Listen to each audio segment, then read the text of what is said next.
There are worlds that breed strength, harsh worlds, born in fire or scarred by endless war. And then there is Nostromo, a world not forged in conflict but in rot, its skies choked with ash, its cities drowning in corruption. There, beneath the soot-stained towers of Nostromo Quintus, something monstrous was born, not from love, nor science, nor prophecy, but from necessity. The Emperor did not choose this place, it chose him. In the dead of night, as always in Nostromo's eternal twilight, a child appeared. No mother, no witness, just a blood-slicked figure found curled in an alley, silent, still, and staring. His skin pale as a corpse, his eyes reflecting the city's decay. The street gangs thought him a corpse to loot. Then he opened his eyes. They saw their futures unravel. He didn't cry. He didn't speak. Not at first. But he listened. He learned. And soon he moved like shadow. Nostromo was a world built on fear. But the child was worse than fear. He was judgment incarnate. Before he had a name, he was already a myth. He would wander the alleys at night, disappearing for days, only to be found standing over corpses, thieves with broken necks, murderers with their skulls caved in, rapists disemboweled in alleys where no justice had ever walked. He became a whisper. A dread story passed between criminals as they huddled around fire pits and split their meager spoils. "The Haunter comes," they muttered. "Keep your hands clean or he'll take them from you." And he did. It wasn't long before the city began to notice. Crime bosses disappeared. Torturers were found with their eyes gouged and their tongues nailed to walls. The corrupt enforcers who ran the precincts dared not leave their fortified towers. They knew he was watching. Still a child, barely more than 10 years of age, he waged a one-man war on an entire world's criminal underbelly. Not through words or decrees, but through terror. He didn't punish. He ended. With brutality, with precision, with certainty. They called him the Night Haunter. He didn't just kill. He made an example. A banker who exploited the poor was found crucified atop his own spire, his entrails looped around the building like holiday bunting. A noble who sold children into slavery was torn apart and hung from the chandeliers of his pleasure palace. He left messages, not in ink, but in flesh, in blood, warnings carved into bone. He believed in justice, but not the kind the Imperium knew. His justice was intimate, immediate, and absolute. No courts, no prisons, just consequence.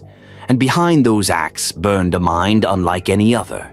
He saw things, visions, of futures twisted by betrayal, of flames consuming a golden throne, of brothers at war, of cities torn asunder not by Xenos, but by men. These weren't dreams, they were certainties to him.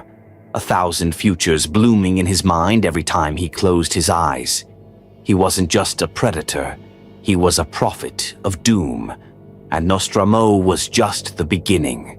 As the Night Haunter grew, so too did his legend. Gangs fled entire districts. Crime plummeted not from reform, but from terror. In just a few short years, he did what no lawmaker ever had.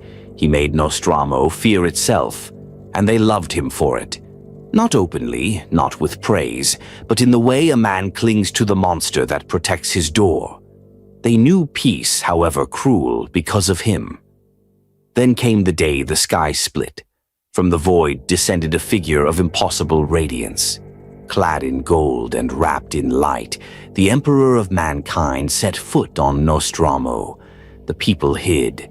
The enforcers trembled, but the Night Haunter did not run. He stood at the city's edge watching the golden host arrive. And when he met the Emperor's gaze, he spoke for the first time.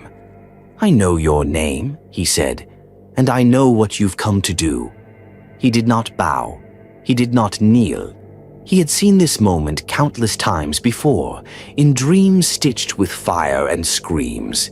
And yet, for all that vision, he chose to follow. not for love, not for duty, but because destiny had already spoken.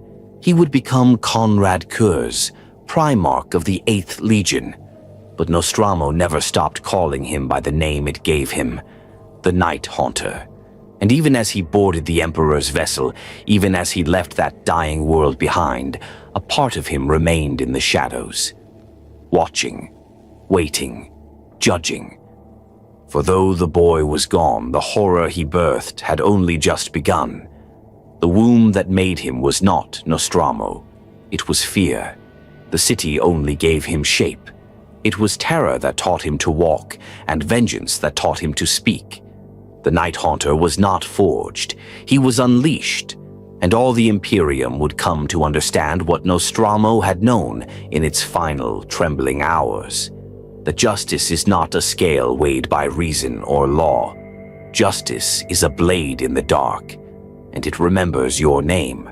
The galaxy had found its lost son, but what it truly reclaimed was a weapon it would struggle to wield. From the moment the Night Haunter took his place among the stars, there was unease. The Emperor had retrieved him, yes, but Konrad Curze did not arrive at the side of his father as a loyal son. He arrived as something far older than loyalty, a force of nature given form. He spoke little aboard the Emperor's ship, observing, analyzing, watching as warriors moved through corridors, as bureaucrats whispered behind gold-trimmed doors. He learned their rhythms in seconds, knew which ones lied when they bowed, which ones feared retribution, which ones cloaked ambition in velvet words. He didn't need interrogators. He saw guilt in the twitch of a lip, heard deception in the beat of a heart. But it was not until he was reunited with the 8th Legion that the galaxy began to understand the true consequence of his return. The 8th had waited long for their father. Forged from the gene seed of a ghost, they had been created without knowing the shade from which they sprang. In his absence, they had become fractured, isolated, unstable. Without a guiding hand, they drifted toward extremes, operating in shadows, favoring terror over honor, their tactics as feared by allies as by enemies. When Curze arrived, they did not cheer. They fell silent. He did not greet them as brothers. He inspected them like tools pulled from a rotting drawer. He saw the potential, the razor's edge waiting to be honed, but also the sickness, the weakness, the arrogance. Some knelt too eagerly, their armor drenched in the blood of civilians, eyes gleaming with sadism. Others shrank from him, ashamed of what they had become. Konrad spoke no grand words. He gave no promises. His first act was to execute 14 captains in front of their companies. No charges, no explanations, only judgment. He removed weakness, not with bureaucracy, but with his own hands. Then, he began to rebuild. He reshaped the 8th Legion not into paragons of nobility, but into instruments of consequence. They would be terror made manifest, not madmen, not thugs, but surgeons of dread. Precision was demanded, control was law. Any who disobeyed vanished, no records, no burials. Curze brought his methods with him, the lessons of Nostromo etched into his philosophy. He didn't want glory or medals. He wanted obedience through fear. Worlds wouldn't fall because of brute force. They would surrender before the battle even began. They would look into the eyes of his warriors and see only their own guilt reflected back. Where other Primarchs trained their sons in tactics, he trained them in psychology. Where Guilliman taught supply lines, Curze taught aura. A presence, the silent step that freezes a man's blood, the pause before a kill, the whisper that kills hope. His campaigns were swift and brutal.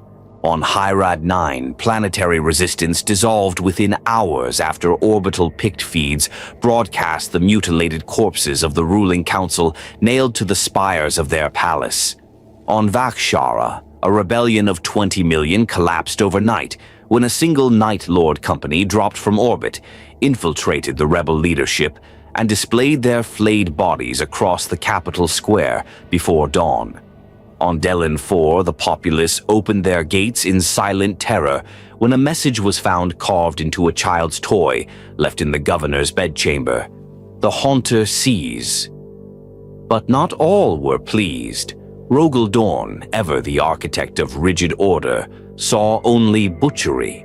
Guilleman spoke in council chambers of war crimes and honor. Even the Emperor, rarely moved to emotion, is said to have regarded Curze with troubled silence. Still, none could argue with his results.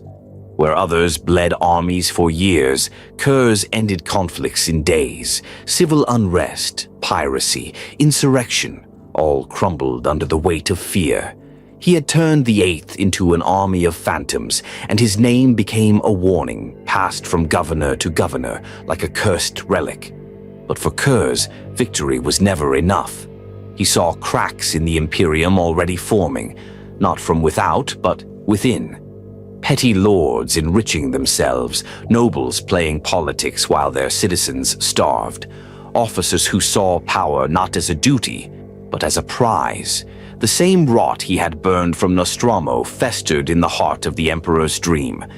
And so, he purged. He began targeting not enemies of the Imperium, but enemies of principle. An entire noble house on Solstice Prime, known for selling contracts that exploited laborers, was erased in a single night. Their estate burned, their records shattered, their name forbidden to be spoken again. No trial, no edict, only judgment. Within the halls of the Imperium, this behavior sparked outrage. Among his brothers, Curze became a specter. Some whispered he was mad, others feared he was right. Ferrus Manus avoided his gaze. Fulgrim mocked him once. He didn't mock him again. Lorgar called him a prophet, and that perhaps disturbed the others more than anything. Even Malcador watched him closely.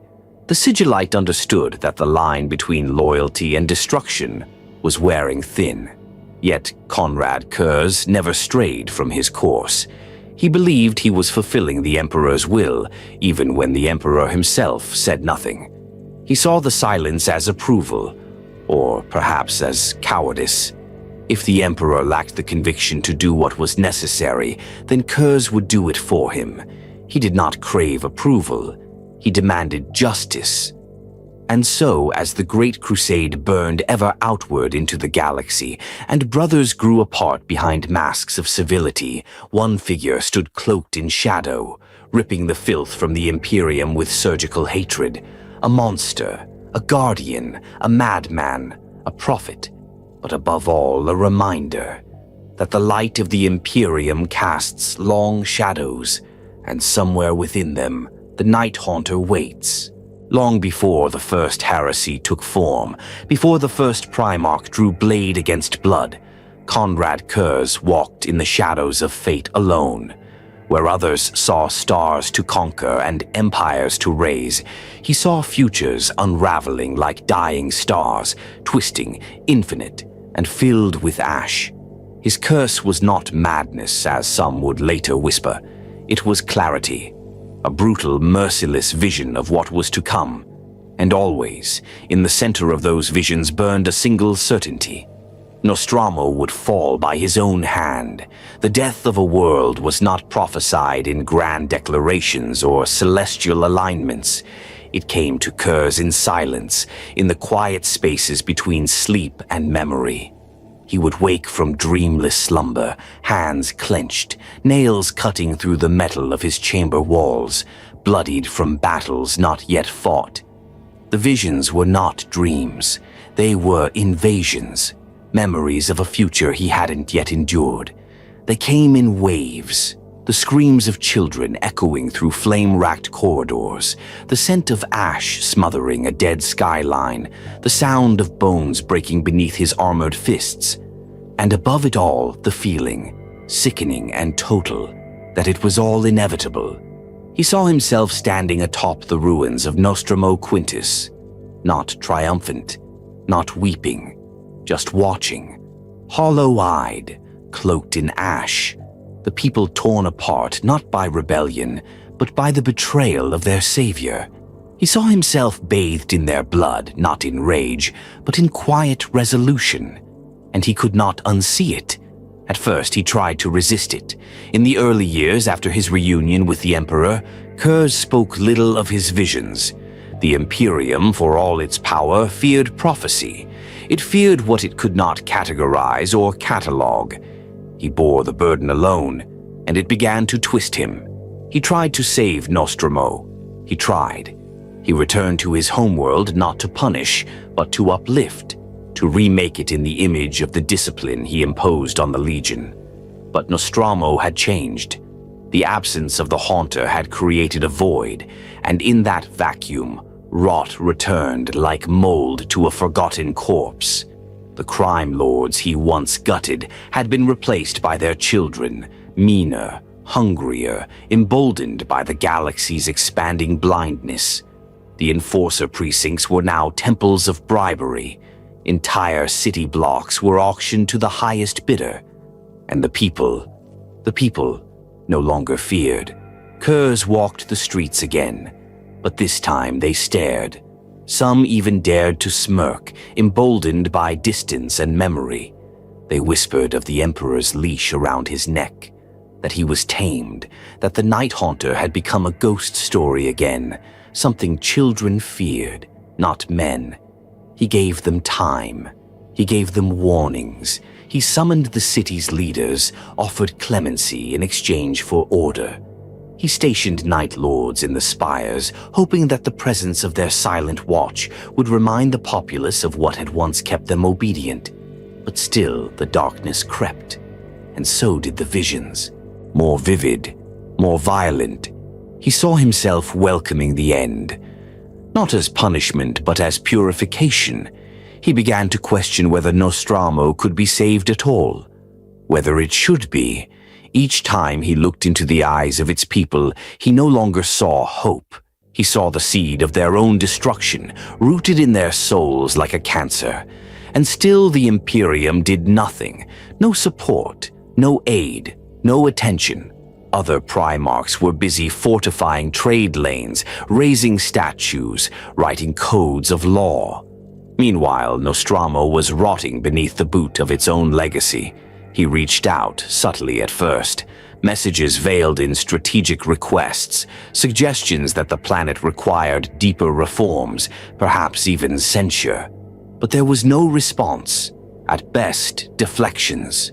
At worst, silence. It was then that the truth cemented itself in his mind. The Imperium would not save Nostromo. It would watch it burn and call it fate. The Emperor had given him the tools, but not the will. Curze was expected to be executioner and savior in one, a paradox that tore deeper into him with every passing year. So he stopped resisting the visions. He began to believe that he was the consequence, that he had been created not to protect Nostromo but to end it. The world was never meant to survive him. It was his crucible, and eventually his victim. He was the last breath of a dying culture, a reaper for a world too stubborn to change. The Night Lords, too, felt the shift. Some still believed in their Primarch's mission of instilling fear as a means of stability. But others began to drink too deeply of the dread they spread. They grew savage, indulgent. More and more returned from campaigns not with tales of swift justice, but of torture, excess, and cruelty disguised as strategy. Curze punished them, executed entire squads, burned records, redrew Legion doctrine with blood and ink. But the rot, once started, was not so easily cut away. And still the visions came. He saw more than Nostromo. He saw the death of the Emperor, the shattering of the legions, the betrayal of Horus. He saw blades drawn in brotherhood and thrones drowned in red. And worse, he saw himself laughing, drenched in gore, surrounded by burning angels. It became harder to tell the difference between his thoughts and his fate. He began writing confessions, declarations, warnings scrawled in ink, blood, and ciphered data. Hundreds of documents, most never read. In them he poured his mind, hoping that if he couldn't stop the future, he could at least explain it. In one, he wrote, "They will call me traitor. They will call me mad. But when the ash settles and their monuments are dust, they will understand. I was the only one who saw it coming." The Emperor never replied. Not once. Whether by design or negligence, the father of mankind never gave him the validation he needed, nor the restraint he required. Konrad Curze was left to descend into his own certainty, a mind slowly corroded by futures too vast and violent to comprehend. And in the shadows of his homeworld, the people continued to fall. They built monuments to wealth. They spat on reform. They murdered in alleys and whispered of the haunter as if he were a bedtime ghost. He watched from orbit, watched and waited. The visions were no longer warnings. They were instructions. And Nostromo's fate had been sealed long ago, not by rebellion or decay, but by the truth its creator could never escape, that some worlds are not saved, they are judged. There are fates worse than death. For Konrad Curze, waking life was one of them. The stars offered no sanctuary from the visions. In the silence of deep space aboard the flagship Nightfall, he paced corridors like a caged beast. The deck plates groaned beneath his armor as he wandered without rest, hands twitching, mind aflame. His brothers believed him haunted by Nostromo, but they were wrong. He was haunted by everything, every future, every betrayal, every scream not yet screamed, and every face that would soon die by his hand. Curze's curse was not imagination, it was insight, a gift that revealed too much, too early, too clearly. While his brothers clung to duty, hope, or the Emperor's dream, Konrad drifted in a state between present and prophecy, seeing paths not just ahead of him, but behind, beside, and within. Futures branching like cancer across time. When he stared at a world, he saw not its geography, but the day it would die. When he looked upon his own sons, he didn't see warriors. He saw corpses. Their deaths whispered to him in flickers. One falling to a word-bearer's blade in a war not yet begun. Another screaming aboard a burning cruiser in the shadow of terror. Even those he tried to save, he failed, because the vision always ended the same, a universe of fire and ruin, and he, alone in the dark. Others called it madness. But madness does not predict. Curze's predictions came true. Everyone.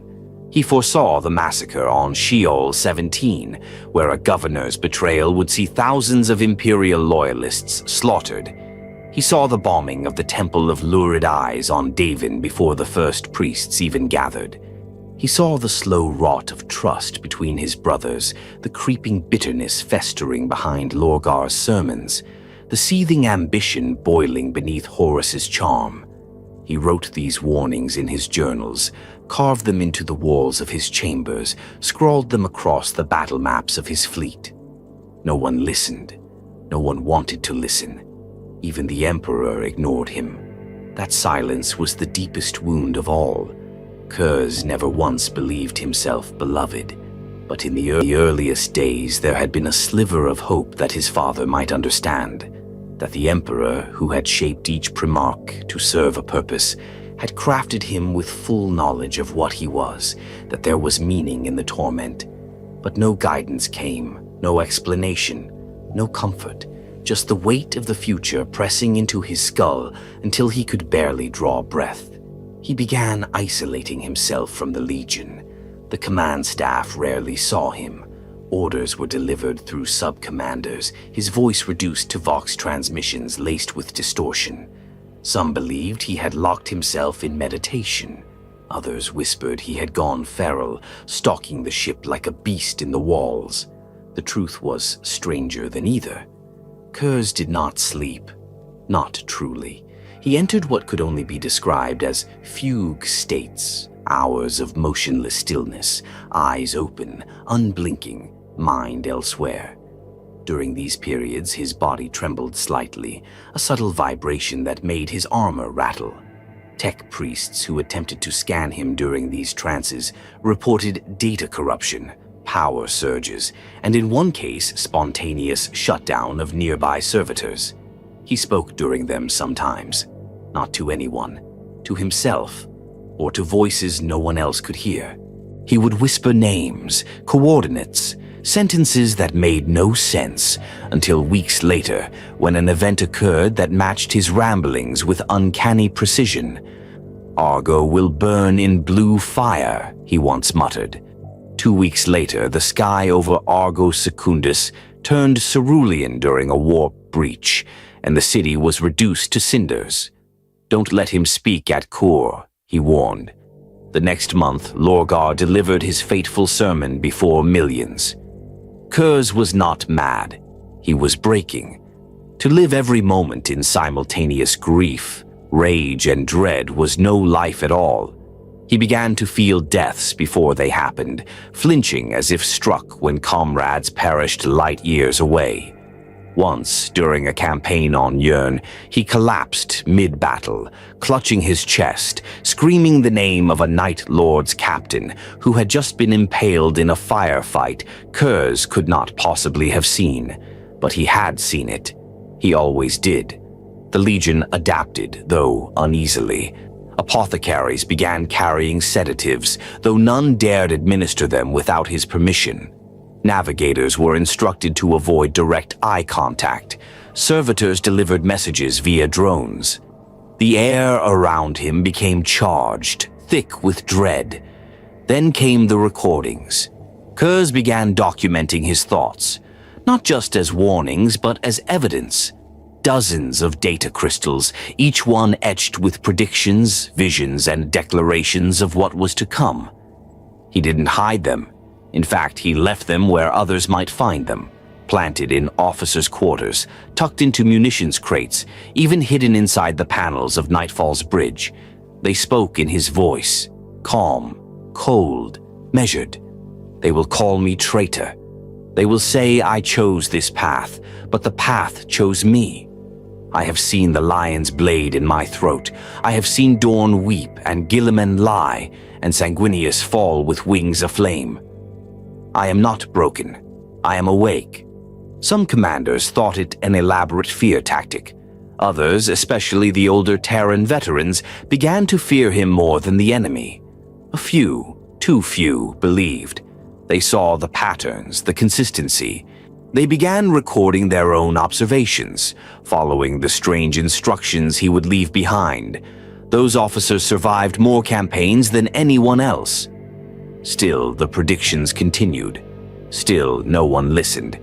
And so, Curze grew colder. He stopped attempting to alter what he saw. Interfering only made things worse. If he prevented one assassination, another would occur in its place. If he spared a loyal commander, that same officer would fall to despair or corruption weeks later. It was as if the universe wanted what was coming and would punish him for trying to resist. Eventually, he accepted it. The visions were no longer warnings. They were blueprints.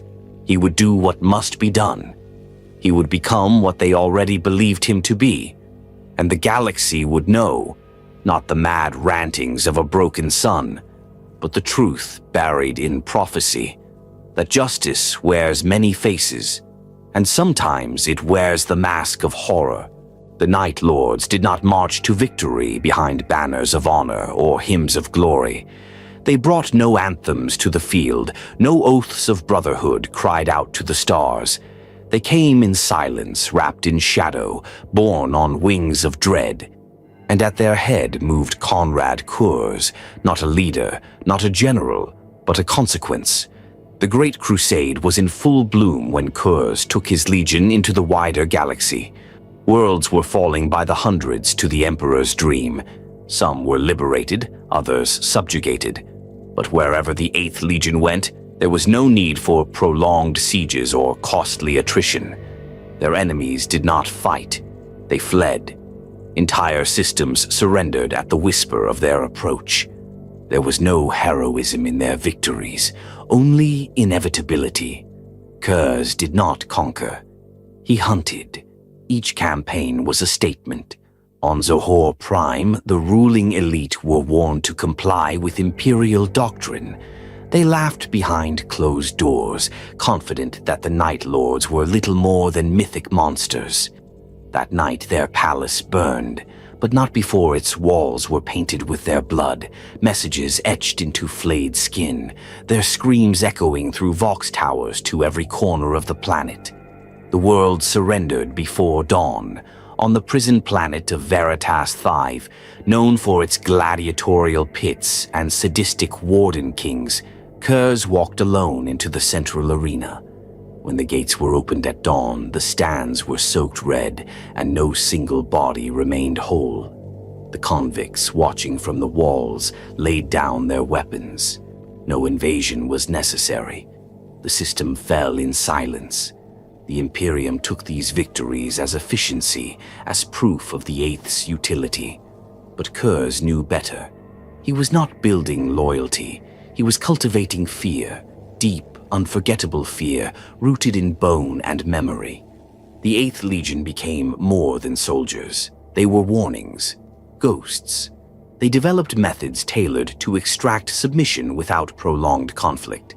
Severed heads mounted on orbital platforms, staged massacres with untouched buildings, corpses arranged into symbols only Nostromans would recognize. Fear was a language, and the Night Lords were fluent. But not all within the Legion agreed with how it was being spoken. As Curze pushed his sons harder, the cracks in their unity began to widen. Veterans from Terran stock, those who had served before the Primarchs' arrival, grew uneasy with the new doctrines. They had been shaped by the early ideals of the Great Crusade: unity, illumination, the salvation of mankind. Now they found themselves complicit in horrors that blurred the line between order and atrocity. One by one, these dissenting officers vanished. Some were reassigned to distant commands, others met with accidents. A few were simply never seen again. Curze did not explain himself. He did not need to. To him, purity of purpose was more vital than unity. He had no time for weakness, no room for pity. A single question drove his every order. Does this action instill fear strong enough to prevent rebellion? If not, it was discarded. If yes, it was law. And fear worked. It worked too well.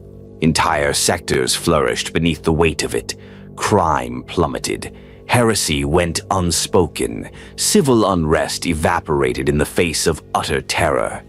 In Curze's presence, governors became obedient, lawmen became incorruptible, and priests trembled at the thought of stepping out of line. But where others saw peace, he saw fragility, because fear, unlike loyalty, must be constantly maintained. It fades unless nurtured, and so the atrocities escalated. The Night Lords began to keep trophies, not just of enemies, but of lessons, bones carved with confessions, skulls with the names of entire rebel cells inscribed across their surfaces. One cruiser, the Spectre of Judgment, was outfitted with hull-mounted speakers that played the screams of those judged guilty across the void, night after night. What began as psychological warfare became a culture of dread. The younger Astartes, raised entirely under Curze's command, took to this with fervor. They did not question.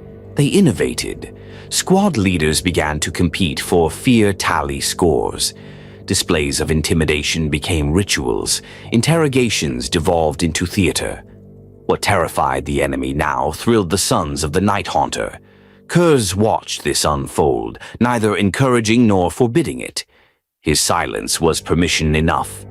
But even he began to feel the weight of the Legion's evolution. For every terror they sowed, some seed of corruption took root. The Eighth were becoming what Nostromo had once been, a realm of monsters barely leashed. And within the higher councils of the Imperium, whispers began. Malcador the Sigillite was one of the first to voice concern. He saw the Night Lords not as protectors, but as something worse than traitors, something unsalvageable. Dorn spoke of sanction, Guilliman demanded reform, but none dared confront Curze directly. Not yet. Because the Night Lords delivered results, efficient, terrible, unquestionable results. And still, Curze walked among the stars like a blade without a scabbard. In council, he was a phantom presence, silent, looming, eyes unblinking. His brothers found reasons to avoid him. Leman Russ, so eager for blood, hesitated to meet his gaze. Even Magnus, the seer, avoided prolonged contact. Only Mortarion showed Curze a kind of wary understanding, perhaps recognizing in him another soul shaped by rot. When Horus spoke to him, it was with the voice of diplomacy, of reason. He praised the Eighth's effectiveness, their results, but even Horus could not disguise the unease in his eyes. Not because he feared Curze would fail, but because he feared Curze would be right. The dream of unity, of a golden Imperium rising from the stars, was beginning to tarnish. And in its reflection, Konrad Curze saw not glory, but decay. And in his legion he had forged the mirror to show it. The Night Lords were no longer a tool of conquest. They were the inevitable response to an empire that had never learned to fear its own sins. Curze did not smile. He did not revel in this truth. But he carried it, because someone had to. And when the stars finally turned red, when brother turned upon brother, and the throne itself cracked beneath the weight of betrayal, no one would be able to say he hadn't warned them. He had warned them with every scream. In the high days of the Great Crusade, when the dream of unity still held weight, and the legions burned their names into the stars, there existed a fragile balance among the Emperor's sons. Not harmony, not love, but a functional tension. Each Primarch carried his own burdens, his own truths, his own flaws, his own vision of the Imperium. But among them all, none walked the edge of that balance like Konrad Curze. To his brothers, Curze was an enigma wrapped in violence, a creature of cold silences and sudden brutality.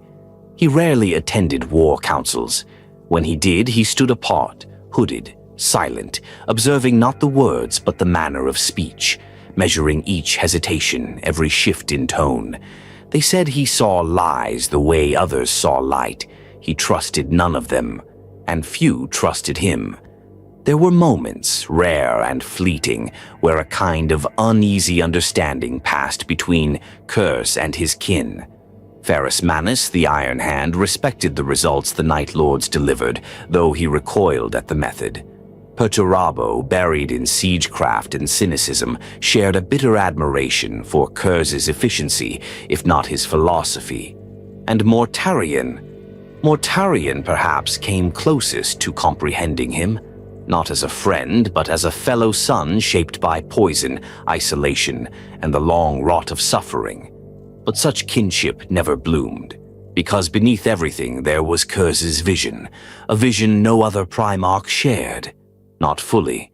He saw the Imperium not as a beacon, but as a lie built on silence and fear. And the Emperor? The Emperor was the greatest liar of them all. Curze began to speak this truth aloud, first in whispers, then in declarations. At council, he confronted his brothers with words like blades. You preach about duty, Guilliman, but you rule like a merchant with a crown. You speak of honor, Dorn, but build prisons and call them fortresses. You smile behind your masks, Fulgrim, but rot still smells sweet to fools. They bristled, brushed him off, but they listened, because Curze didn't lie. He didn't manipulate. He revealed. And in those revelations he struck nerves that no war gear could protect. The first true fracture came not with Horus, not with betrayal, but with Lion L. Johnson. The lion, stoic, calculating, cold, was everything Curze despised, a creature of order without reflection, a hammer with no conscience. During the Thramas campaign, their legions came too close, both sent to pacify separate war zones that blurred with insurgency and unrest. Initially, there was tension, not violence. Curze tried diplomacy, his way. Not in words of alliance, but in warnings. He told the Lion the truth. You are not just a weapon, brother. You are a shadow pretending to be light. The Lion did not take kindly to riddles. A disputed world, Sagwalsa, became the crucible. Both legions claimed authority. The Night Lords had already begun pacification through terror. The Dark Angels, arriving after, deemed it unsanctioned brutality. The Lion issued an ultimatum. Curze laughed. What followed was not debate. It was ambush. In the jungles of Tsagwalsa, Curze and the Lion met blade to blade, brother to brother. No witnesses, no commanders, no audience but the stars. The duel was brutal, fast and silent. The Lion fought with measured grace, with honor etched into every motion. Curze fought like a nightmare, no rhythm, no mercy, no restraint. A flurry of feints and fury, cutting not just at flesh but at pride. He mocked the Lion as they clashed, goading him with every movement. You follow the Emperor's laws like a blind dog gnaws a bone. And yet, even your silence stinks of judgment. In the end, it was not strength that ended the duel. It was betrayal. The Lion, outmatched and growing desperate, drew his blade in a feint, then activated a concealed stasis field, trapping Curze in a suspended state, frozen in time, a dishonorable tactic that even the Dark Angels kept quiet in their annals. The Night Haunter was later found by his sons, his body still twitching from the trauma of the field's release, eyes wide with frozen fury. He said nothing for weeks, but when he did speak again, the tone had changed. The restraint was gone. The duel with the Lion did not just wound Curze's pride, it shattered something deeper. A lingering belief, however faint, that his brothers might understand, might see, that if he showed them the truth, they would not recoil. But they had, again and again. Each confrontation that followed became colder, more venomous, more final. With Guilliman, Curze argued not just over methods, but over the soul of the Imperium. The Ultramarines sought to uplift. The Night Lord sought to expose. Guilliman tried to build a future. Curze insisted that the future was already dead. You think structure will save mankind? He once said during a heated transmission. It was structure that birthed Nostramo's tyrants. It is order that breeds monsters behind locked doors. Even Fulgrim, who once admired Curze's elegance in violence, came to see him as a problem. The Night Haunter had no patience for Fulgrim's excesses, no tolerance for aesthetic without substance. You paint your sins and call them art, Curze snarled. But rot is still rot, no matter how you gild it. The other Primarchs learned to avoid him, not out of fear for their lives, but for what he saw in them. They hated the mirror he held up, hated the shadows he cast on their ideals. The only one who ever dared speak to him plainly in those final years was Horus. And even Horus, ambitious, charming, beloved Horus, could not sway him. Curze saw his future too, saw him kneeling on Luna's broken crust, sword dripping with brother blood, saw the fall, the war, the end. And Curze said nothing, because what use were warnings anymore? None had listened before. Why would they now? So he returned to his legion. He sharpened it, darkened it, taught them not only how to strike, but when. Not only how to instill fear, but how to make it last. How to stain a world's memory so deeply that no rebellion could ever take root again. And as his brothers spun tighter into their own obsessions, as betrayal crept closer with every passing campaign, the Night Haunter watched, not surprised, not saddened, just prepared.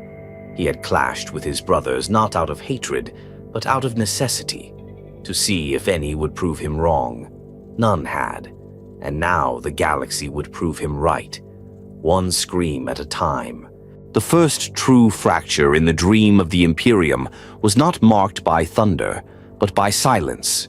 Not a declaration, but a pattern seen most clearly by Konrad Curze. As others basked in the illusion of unity, he watched the edges fray. He saw the signals in the darkness. Fleets moved without explanation. Orders shifted with no source. Brothers whispered behind closed vox channels. The coming betrayal was not sudden. It was methodical. And when it came, Curze was already waiting. He had never believed in the Emperor's vision. Not truly. Not because it was cruel, but because it was naive. Mankind did not crave enlightenment. It craved chains, strong ones, terrible ones, ones it could not see until it was too late. The Great Crusade, he believed, was a lie told in the language of conquest, and soon that lie would eat itself alive. It began with Istvan. When the War Master Horus turned his guns on his brothers, the galaxy reeled. The massacre of loyalist legions shook the foundations of the Imperium. Guillemon was stunned. Dorn was galvanized. Russ was enraged. But Konrad Curze, he was calm, because he had already seen it. Not the specifics, those were for others to suffer, but the arc, the shape, the taste of it. Brother against brother. A throne drenched in blood. An emperor betrayed. It had haunted him since childhood, and now, finally, the shape was taking form. And though it made his soul colder than ever, it also brought clarity. The false peace was over. What followed was the Shadow Crusade, a campaign not just of war, but of terror. While Guillemon and Lorgar clashed across the eastern fringe, while Fulgrim bathed worlds in madness, the Night Lords hunted in the cracks. They slipped into the seams of the unfolding heresy, not to claim territory, but to unmake loyalty itself. The legions had chosen sides, but Curze had chosen something else: judgment. With the Imperium distracted and the traitor legions carving their marks into the stars, Curze struck where no one looked: the bastions of faith, the industrial hubs, the quietly loyal. Not to win them over, but to break them. To leave them scarred so deeply they would never rise again. On Krythe, an orbital forge world renowned for its weapons production, the Night Lords did not invade conventionally. They arrived weeks early, cloaked, silent, watching. They recorded patterns, logged names, mapped the fear. And when the defenders finally realized they were not alone, it was too late. Power died across entire districts. Darkness fell. In the hours that followed, every official of the ruling Mechanicum conclave was abducted, one by one. Their bodies were returned without organs. The forges went silent. The war machines unfinished. The morale shattered. Krythe never returned to production. On the Agri moon of Derat, the Night Lords seeded false information, convincing the planetary leadership that a word-bearer's fleet was en route to corrupt the population. Hysteria swept across the moon. Loyalist commanders turned on their own priests. Imperial cultists massacred rival sects. By the time the truth came out, there was no invasion, no fleet, just silence, and the laughter of the Haunter in the intercepted vox chatter. The Night Lords became phantoms, whispers. Their presence could not be predicted. Their goals could not be charted. They served not Horus, not the Emperor, only the truth. Curze had always believed that the galaxy could not be saved, only punished. And yet, within the shadows, something else grew. Dissent. Not from without, but from within the Legion.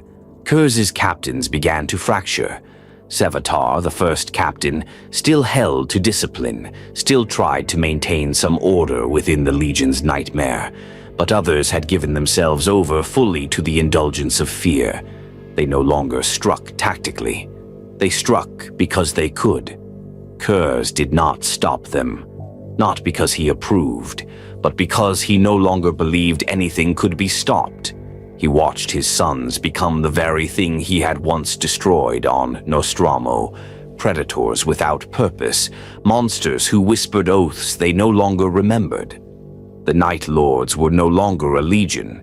They were a disease, and diseases spread. During the Shadow Crusade, Curze was often alone, not detached, absent. His ship would vanish for weeks at a time. No orders, no contact. When he returned, there were always new scars on his armor, and sometimes blood that did not match any known Xenos or human type. No one asked questions. They feared the answers. There were rumors among the fleet that he was hunting visions, that he had become convinced the Emperor's assassination was the only way to end the heresy, that he had killed loyalists and traitors alike in a bid to force the galaxy into true fear. None knew the truth, not even Curze. His mind was fraying. The prophecies now came as voices, not just images, voices that argued, screamed, laughed, his own voice among them, warning, pleading, promising. He began to record less. He spoke aloud more, not to his men, not even to himself, but to someone only he could see, a shadow within the shadows. And yet, his strikes continued with brutal precision.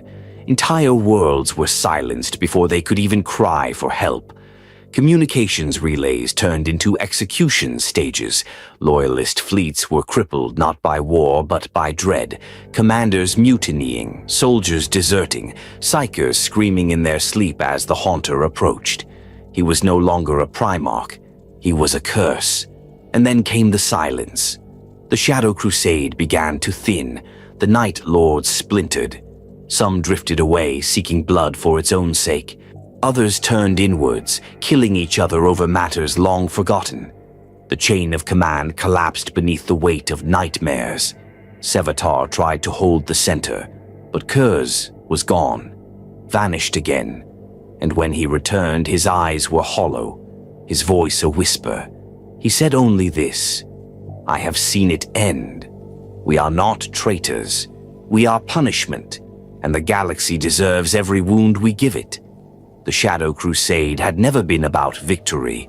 It had been a message, a reminder that even in betrayal there is justice, and in the dark, the Night Haunter watches. The Thramas sector had always been isolated, a collection of fortress worlds, void cities, and dead moons drifting on the edge of Imperial maps. Its people lived in silence, under the long reach of the Administratum, and they were loyal, though only because they'd never been asked to choose otherwise. Then the heresy came, and with it, war. The Thramas Crusade was never meant to be a decisive front, but it became something else, a war not of conquest or defense, but of ideology. And at the center of it stood two of the most merciless beings ever shaped by the Emperor's gene-forging hand: Lion L. Johnson, master of the Dark Angels, and Konrad Curze, the Night Haunter returned to the killing fields with vengeance in his veins. For Curze, the campaign was more than another battlefront. It was a proving ground, not for his legion, but for his belief. The galaxy was sick, the Imperium a corpse wearing a crown, and the Lion, with his cold stoicism and blind obedience, was the walking symbol of that hypocrisy. He had bested Curze once before, shamefully, treacherously, but that was past. The Haunter was no longer interested in duels of pride. He wanted to break him. The Night Lords arrived first, scattered, splintered, fractured by the long attrition of the Shadow Crusade. And yet, they moved with renewed purpose. Curze had summoned them not for loyalty, but for necessity. The Legion was bleeding, but still dangerous, still precise, still feared. Curze's opening strikes were surgical. On Pardus, a mining colony known for its subterranean hab units, the Night Lords emerged from the tunnel systems after weeks of silence. Vox links went dead, lights flickered, and then screams, broadcast over every surface, every data terminal, every worker's visor. The world surrendered without a shot. On Lastrati, a shrine world revered for housing one of the Emperor's old expeditionary artifacts, Curze himself led the assault. He did not order extermination. He preached. From the burned pulpit of the central basilica, he broadcast a message to every listening soul. Your worship is blind. You kneel to a god of silence. Let me show you his truth, not in doctrine, in blood. By morning, the basilica's stained glass windows were replaced by flayed human hides, stitched with scripture. The lion arrived weeks later. He did not speak of vengeance. He simply ordered war. The Dark Angels were everything the Night Lords were not: disciplined, precise, bound by tradition. Their ships struck from the void with measured fury. Their warriors moved like clockwork through urban ruin and orbital wreckage, methodical and unstoppable. But they did not understand the war they were in. Curze was not trying to win. He was trying to transform. Each world the Dark Angels reclaimed was left twisted. Populations executed for suspected sympathies. Administratum officials found disemboweled with warnings carved into their lungs. Vox channels flooded with distorted audio of children begging for mercy, recordings spliced into the Dark Angels' own tactical feeds. The war broke all rhythm. This was no longer war for territory. It was a game of psychology. Curze waged it with brilliance. He lured Dark Angel forces into ghost cities where every structure was rigged with traps, not explosives, but hallucination gas, reverb feedback loops, and cursed relics collected from past campaigns. Entire companies reported hearing the Emperor's voice calling them by name. Others turned on each other, screaming that they'd seen the lion executed in real time. Discipline began to fray. Lion L. Johnson, furious but cold, responded in kind. He ordered the destruction of entire settlements. Civilians caught harboring Night Lords were gunned down en masse. Cities were scoured clean with phosphex. "We will not play his game," the lion declared. "We will end it." But Curze wanted him to escalate. He wanted the lion to lose control, to become like him.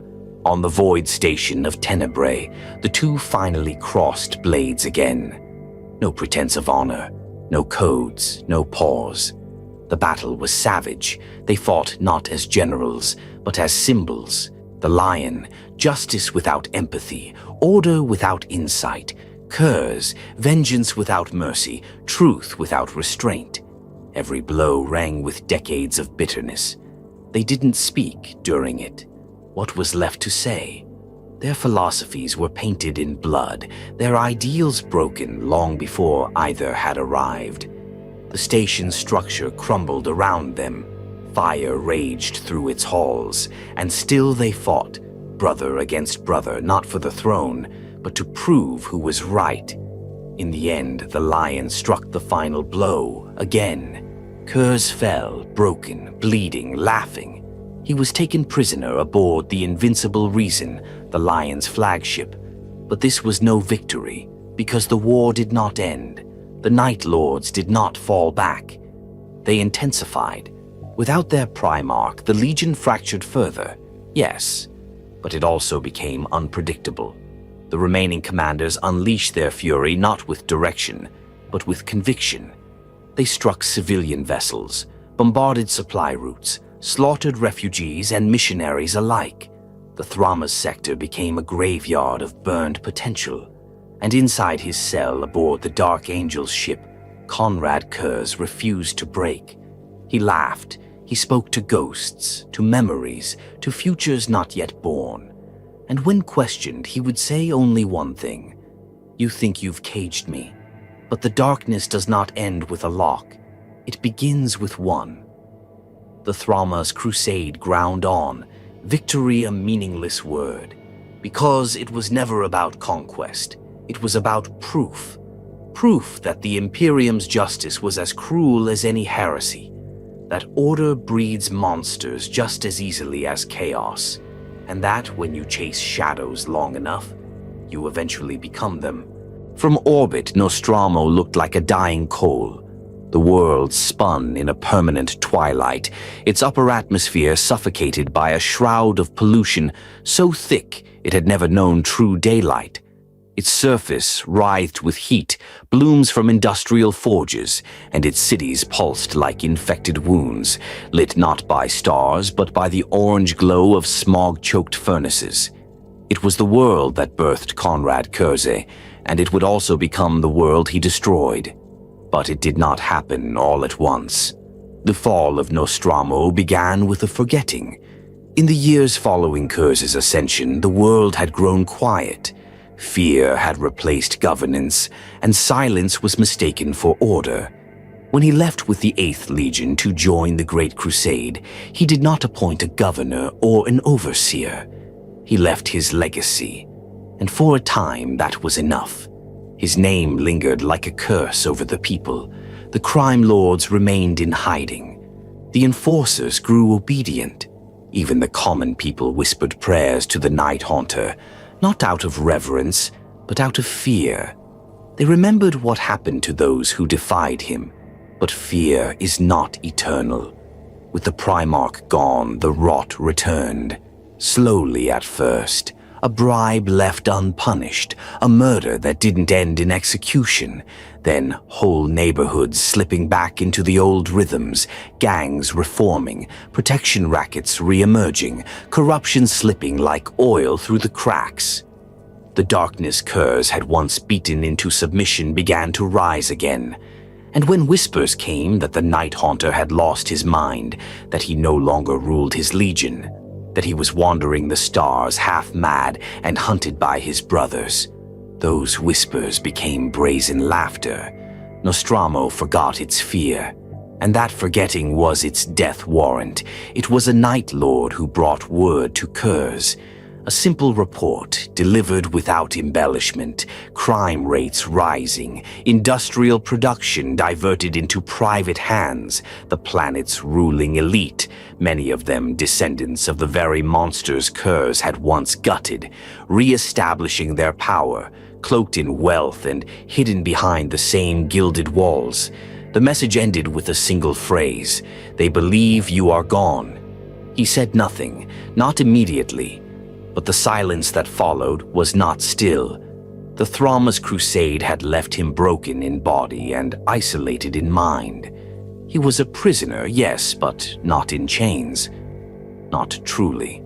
The lion had locked him away, but the walls could not hold the storm within him. He sat in his cell aboard the Invincible Reason, whispering to the dark, replaying memories like blades between his fingers. And then one day, without ceremony, without threat, he vanished. The Dark Angels searched every corridor, every hidden hatch, every blind zone in the ship's schematic. He was gone. Some said he walked through the walls. Others claimed a warp rift swallowed him. One officer swore he passed the Haunter in a corridor that hadn't existed the day before. No one had proof, only dread.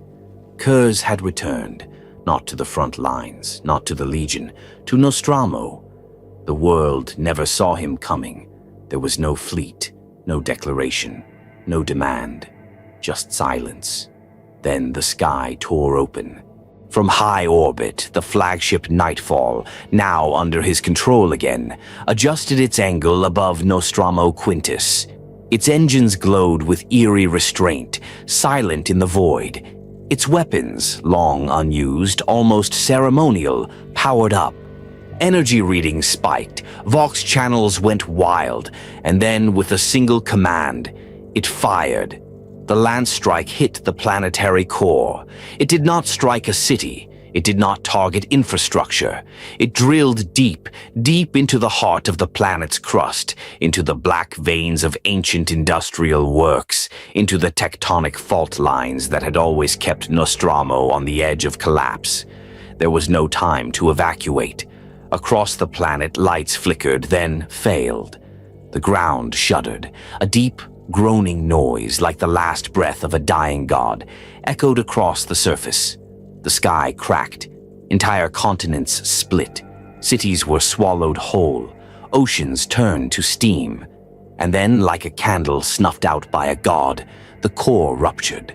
Nostromo died screaming, and Curze watched it burn. No remorse, no triumph, only silence. His sons, scattered across the stars, received the message in fragments. Some wept, others laughed. Many fell silent, retreating into themselves. Even Sevatar, the cold first captain, said only one thing. It was always going to end this way. Because they knew. Nostromo was never meant to survive the Haunter. It had given him birth in blood and filth. It had raised him with knives and betrayal. It had forged him, but it had never changed. It could not. Its people had mistaken fear for salvation, and when the fear faded, the rot returned. Curze had seen it all, seen it since childhood. 1,000 futures, and every single one ended in fire. The destruction of Nostromo was not an act of rage. It was mercy. It was the final judgment of a world that had refused to be redeemed. And yet, the galaxy did not understand. The High Lords of Terra issued formal condemnations. Gilliman called it genocide. Malcador recorded it as the definitive moment Curze became irredeemable, but none of them had seen what he saw. They hadn't smelled Nostromo's air, hadn't walked its alleys, hands wet with blood, trying to carve justice from rot. They hadn't felt its lies crawl under their skin, hadn't tried to save it only to watch it laugh in their face. No, they did not understand. But they would, because Nostromo was just the beginning. The fires that consumed that world were a signal, not to his enemies, to himself. He had severed the last tie. There was no home, no redemption, no restraint, only judgment. And now, untethered from his past, Curze turned fully to the future. What little of it remained. A future written in screams, in shadows, in the long tolling of the Imperium's inevitable fall. A future he would not survive, but one he would witness. And in that witnessing, he would find purpose. Because if he could not save the galaxy, he would ensure it never forgot what it had become. When Nostromo died, something deeper than a world was lost. With it, the last tether to unity within the 8th Legion was severed. The smoke from that cataclysmic execution did not just drift into the void, it crept into the hearts of the Night Lords, and it changed them. Not all at once, not in a single moment of revelation or rebellion, but gradually, violently, and irreversibly. The 8th Legion was no longer a legion. It was a storm, breaking apart mid-flight. Before the heresy, there had been structure. Curze's will had been law, his word a scalpel used to excise cowardice, hesitation, and disorder.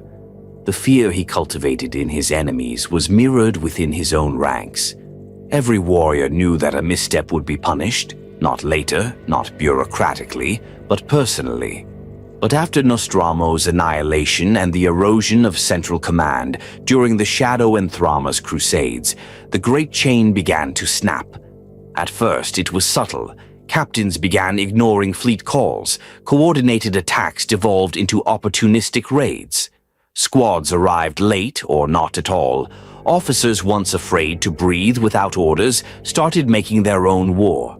The Night Lords did not openly rebel. They simply stopped listening. Curze had foreseen this, of course. He knew the fear he instilled could not last forever, especially among warriors bred to walk in shadow, where independence and initiative were rewarded with survival. And yet, there was something more insidious at play. Without the spine of Nostromo, even its decayed, diseased version, there was no symbol left to unify them. No memory to anchor them. They became orphans, not of flesh, but of purpose. Sevatar tried to hold the center. The first captain, cold and calculating, retained command over a sizable portion of the Legion. He understood that terror without direction was mere butchery. He issued structure, organized strikes, punished those who strayed too far into madness. But his authority was contested at every turn. The Legion had always been forged in punishment. Now it was consumed by it. Captain Zoe Sahal declared his company a sovereign warband, renaming it the Talons of Perdition. He claimed to be the rightful heir of Curze's legacy. When Sevatar ordered his return, Sahal sent back the severed heads of 2 messengers, each with one word carved into their brows: no more. Others followed suit. On the edges of the maelstrom, the warband led by Captain Malik issued their own doctrines, building nightmarish shrines of bone and steel and openly practicing forbidden rituals. One of their cruisers, the Vox Sanguis, began transmitting distress signals in perfect imitation of civilian convoys, luring Imperial Navy ships into traps before tearing them apart. The Legion fractured into cells. Some drifted toward chaos, not allegiance, but utility. The ruinous powers were not yet fully embraced, but whispers crept through the decks of forgotten ships. Blades began to warp in strange ways. Armor took on impossible sheens. Night Lords who once mocked the word-bearers now listened to their messages in secret. Sevatar executed dozens for heresy. Still it spread. And Curze? He watched. He had withdrawn fully, vanishing for weeks at a time, sometimes taking entire ships with him. When he did appear, it was as a wraith, emerging on bridges with no explanation, blood on his gauntlets, eyes sunken deeper than ever. He would issue commands, sometimes contradictory, and then disappear again. His words were not orders. They were riddles, declarations, prophecies. No one could follow them with confidence. And still, some tried.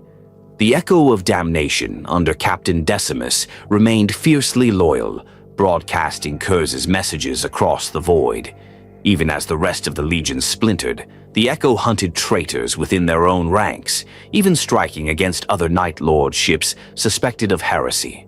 Their zeal was a mirror image of the Imperial cult, only instead of worshipping the Emperor, they worshipped Curze's truth. Others found new paths. The Vault, a once proud frigate, abandoned the Legion entirely and began operating as mercenaries, offering their terror tactics to any bidder: chaos warlords, rebel governors, even rogue Mechanicus enclaves. Their armor remained midnight blue, but their symbols were erased. They called themselves the Nameless, claiming to serve only fear itself. And then came the incident at Revox Drift. There, in the shattered carcass of a once loyal station, 4 separate Night Lords warbands descended upon the same target simultaneously. Each believed they had exclusive claim. Communications broke down within minutes. Insults turned to threats. Threats turned to blood. The Night Lords fought each other for over 6 days. By the time the killing ended, thousands were dead. Most of them Night Lords.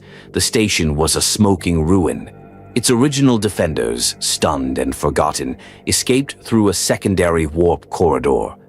It was Sevatar who summarized it best.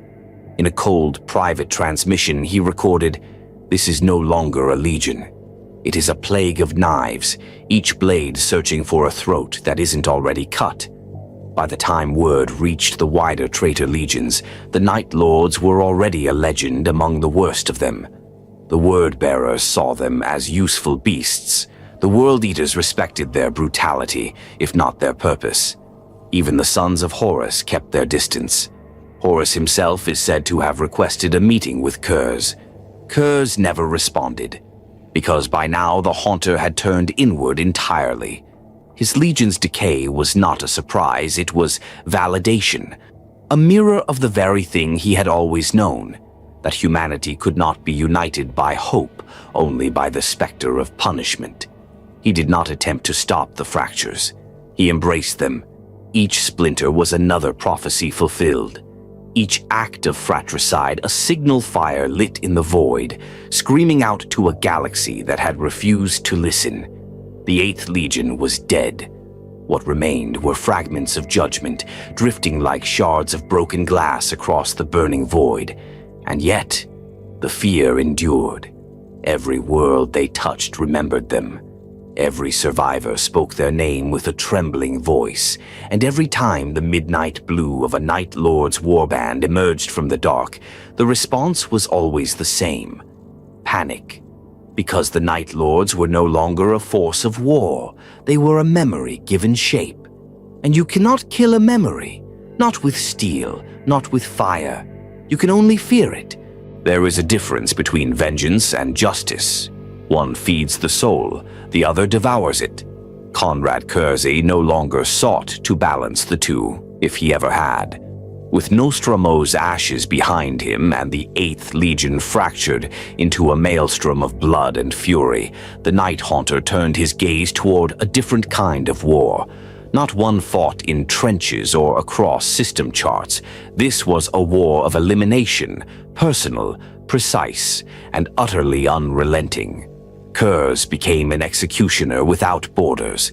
The traitor Primarchs had their schemes, their legions, their ambitions. Lorgar with his sermons of dark ascension. Fulgrim, ever obsessed with transcendence through corruption. Mortarion, cold and slow and grim, and Horus, the would-be war master, who had dragged the Imperium into hell under the banner of liberation. But Curze, he had no patience for theater. He moved through the war like a ghost, striking not where battle raged, but where power hid. The backroom architects of deceit, the gray men behind the curtain, the corrupted, the traitorous, the hypocrites in high places. They were the true enemy in Curze's eyes, not for what they believed, but for what they had become. His first target was Commander Ecrium Voss, a former Imperial attaché turned turncoat, now acting as a liaison between rogue Forge worlds and Horus's fleet. Voss operated from the industrial moon of Meridian's Lament, a fortress buried beneath rusted oceans and furnace-lit mountains. He believed himself untouchable, guarded by Mechanicus loyalists hidden behind 100,000 Vox scramblers and security screens. Curze found him in his bath, naked, unarmed.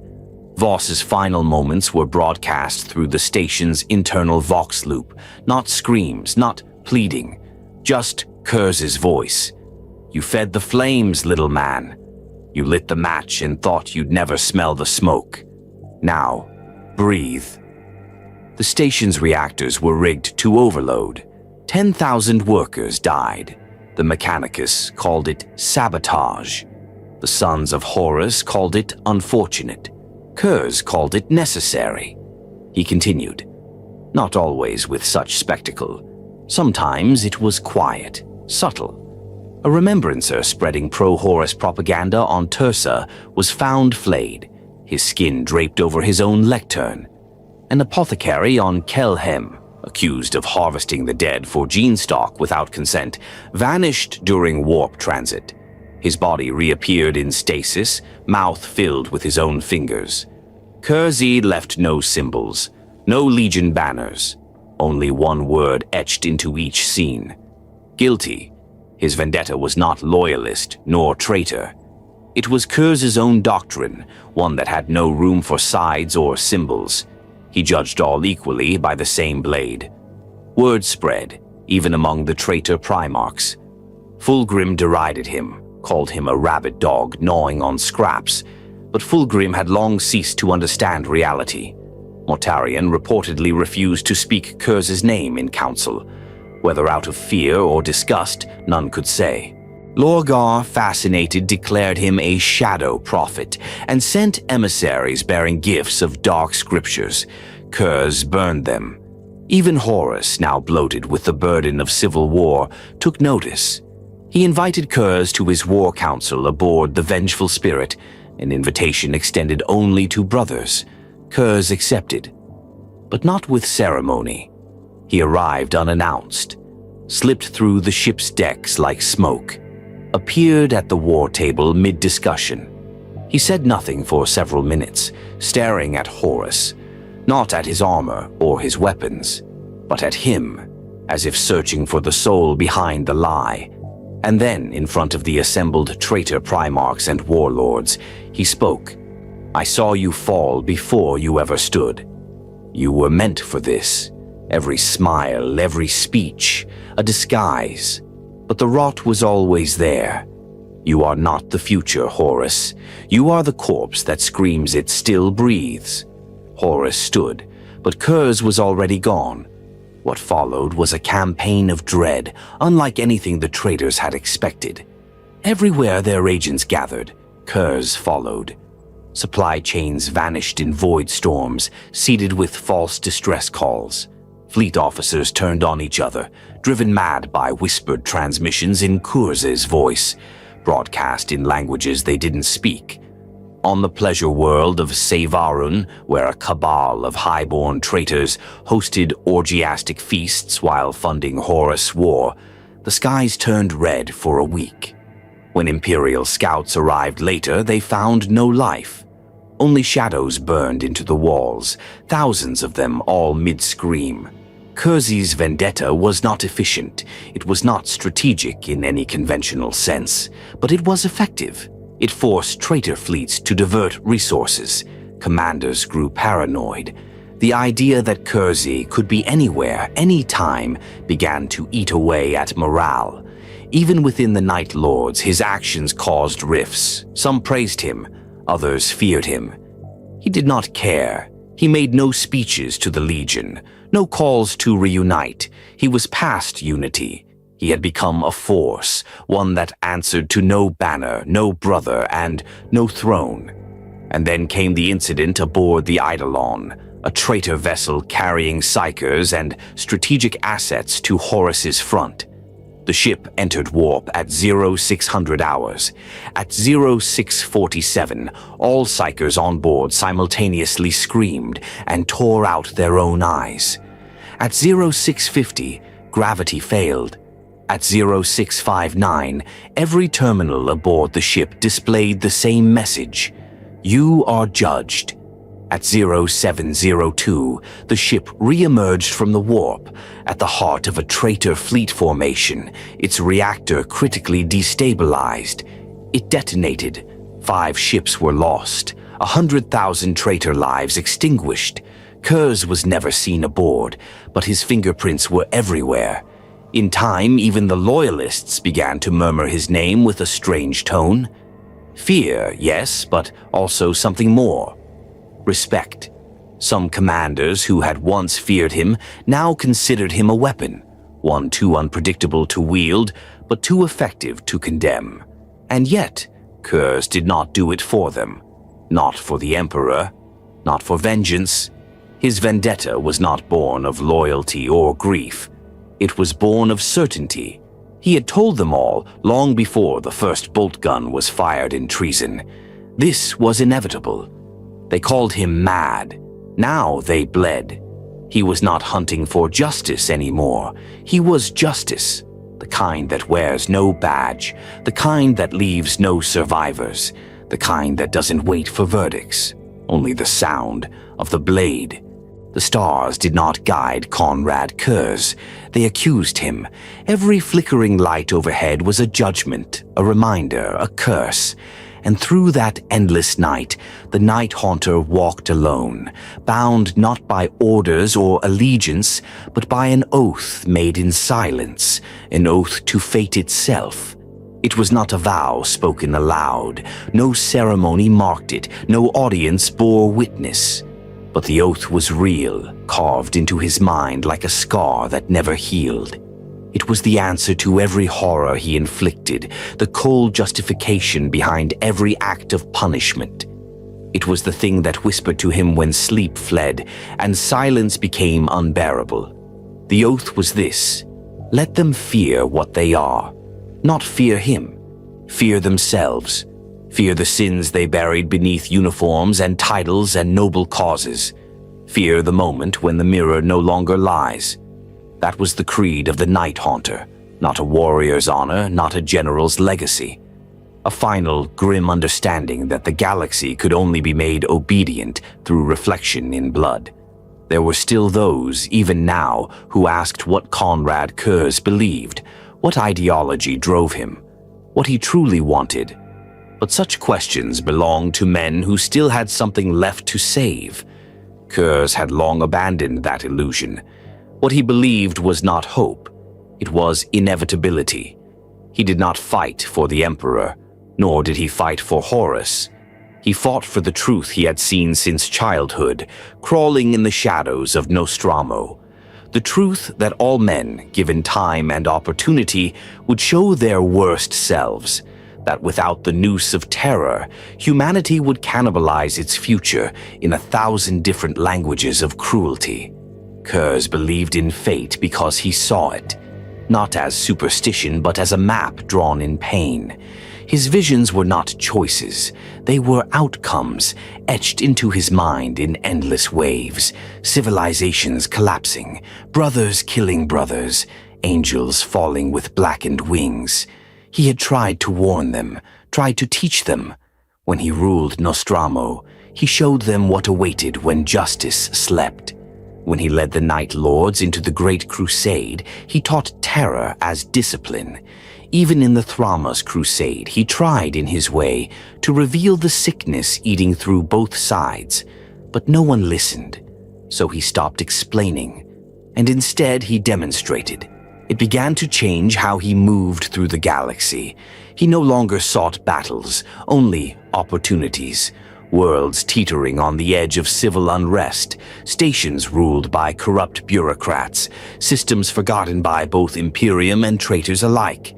These became his stages. These became the canvas upon which he painted his creed. He would arrive in silence, often alone, sometimes with a single warband, sometimes without even a ship, drifting through void and shadow like some elemental spirit of consequence. He would not speak. He would observe, and then he would judge. A mining colony called Drosin Prime sent tithe shipments short for 3 cycles. Imperial auditors suspected inefficiency. Curze saw deeper. The governor had been selling surplus to black market traitor fleets while starving his workers. When the Night Haunter arrived, he didn't kill the governor. Not at first. He killed everyone else. The enforcers, the noble clients, the smugglers, even the governor's own family. And then he left the governor alive, in an empty city, with only the bodies of those he used as currency to keep him company, and scrawled on the walls of his palace, "You were always meant to be alone." On Lysara's belt, a council of priests turned their religion into a weapon, using the name of the emperor to extort, enslave, and burn out dissent. Curze arrived without announcement. He moved through their cathedrals like a wraith. When the sun rose, every high priest was nailed to the spires of their temples with their own holy texts stitched into their skin. No invasion, no declaration of war, only silence. And that silence was deafening, because by now even the loyalists didn't know what to do with Curze. Gilliman had ordered his assassination once already, an order never completed. Sanguinius, for all his compassion, refused to speak of him. Dorn had declared him lost. Only Malcador the Sigillite continued to monitor him, issuing quiet alerts to Imperial agents across the Segmentum Obscurus. Not to engage, but to watch, to witness. Because what Curze had become could no longer be categorized as a warrior, a traitor, or even a son. He had become a creed made flesh, and in that creed there were no allies, only participants in guilt. The Night Lords who still followed him, few as they were, became reflections of that creed. Not mindless butchers, as some claimed, but students of the Haunter's philosophy. They kept ledgers, not of kills, but of sins, recorded every atrocity not as trophies, but as evidence. Their war became a case file, the galaxy their defendant. And the sentence was always the same: But even in his unwavering conviction, Curze was not untouched by pain.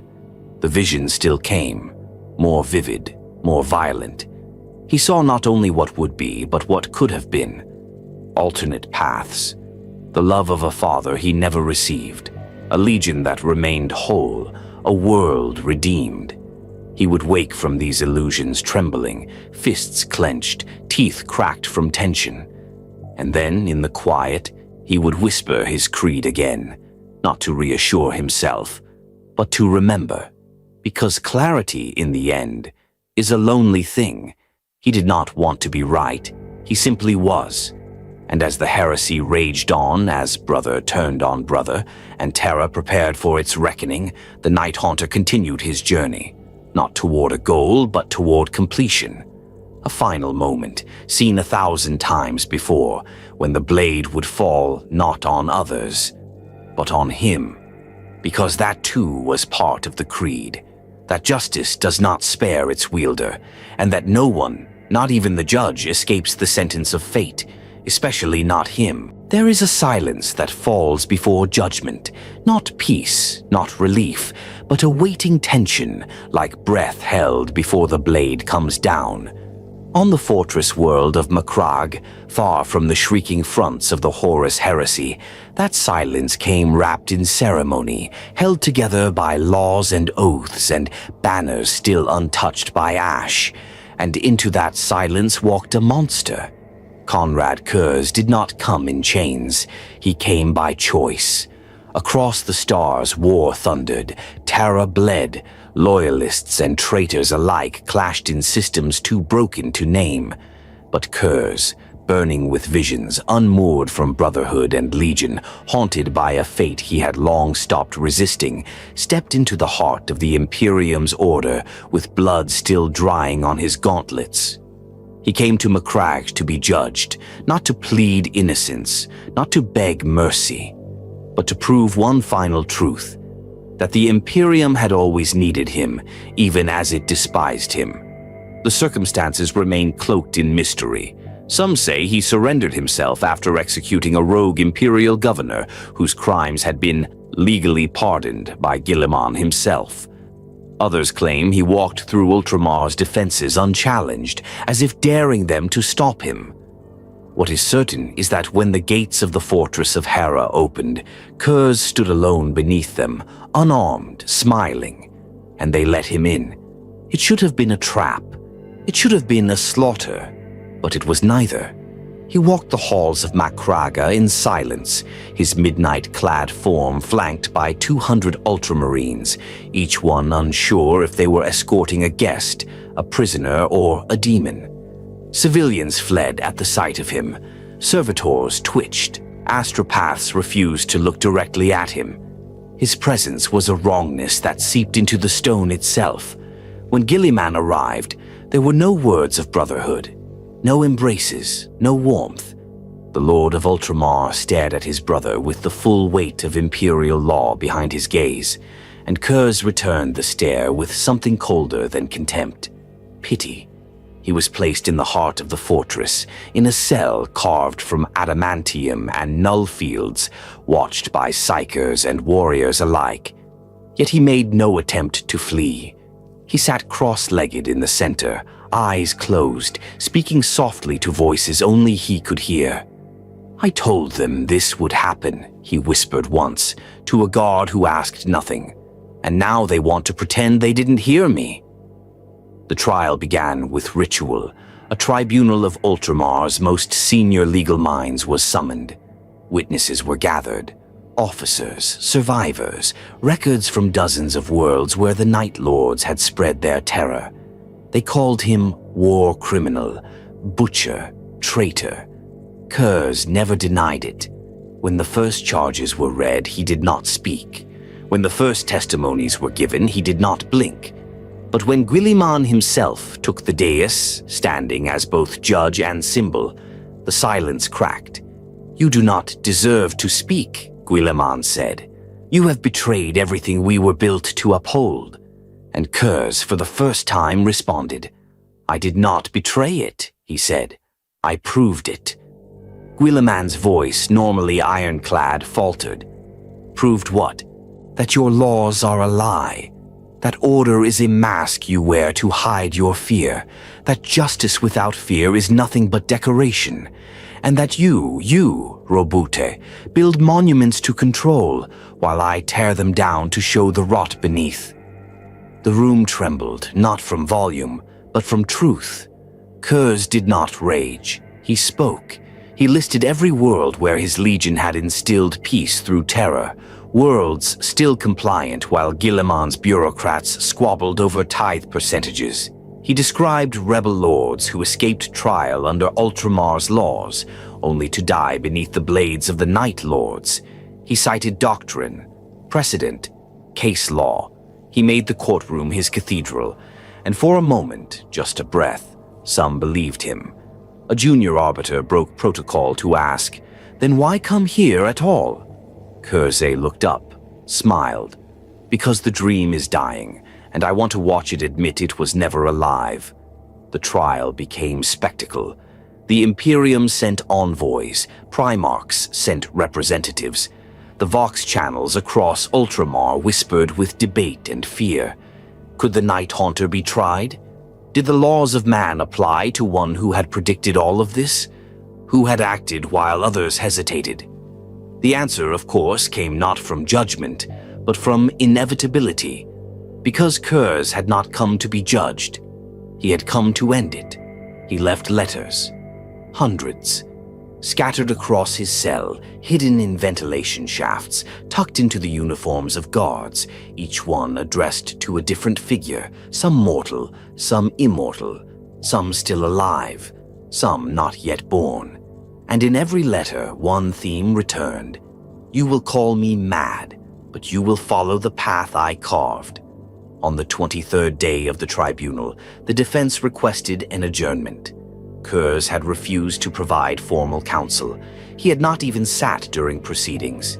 He stood each day, silent, staring at the ceiling as if waiting for something. That day he spoke again. I have seen the end. I have lived it. This is not a trial. This is theater. Guilliman ordered the proceedings to continue. That night, the assassin came. Some say it was an Eversor, deployed in secret by Terra itself. Others claim it was a Calidus, disguised as one of the scribes. Some even whisper that it was Malcador's doing, a silent mercy, a final favor. The truth was never recorded. Only this. The Night Haunter did not resist. He did not cry out. He welcomed death.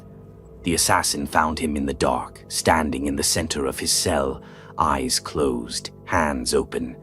I knew you would come, he said. I've seen this moment 1,000 times.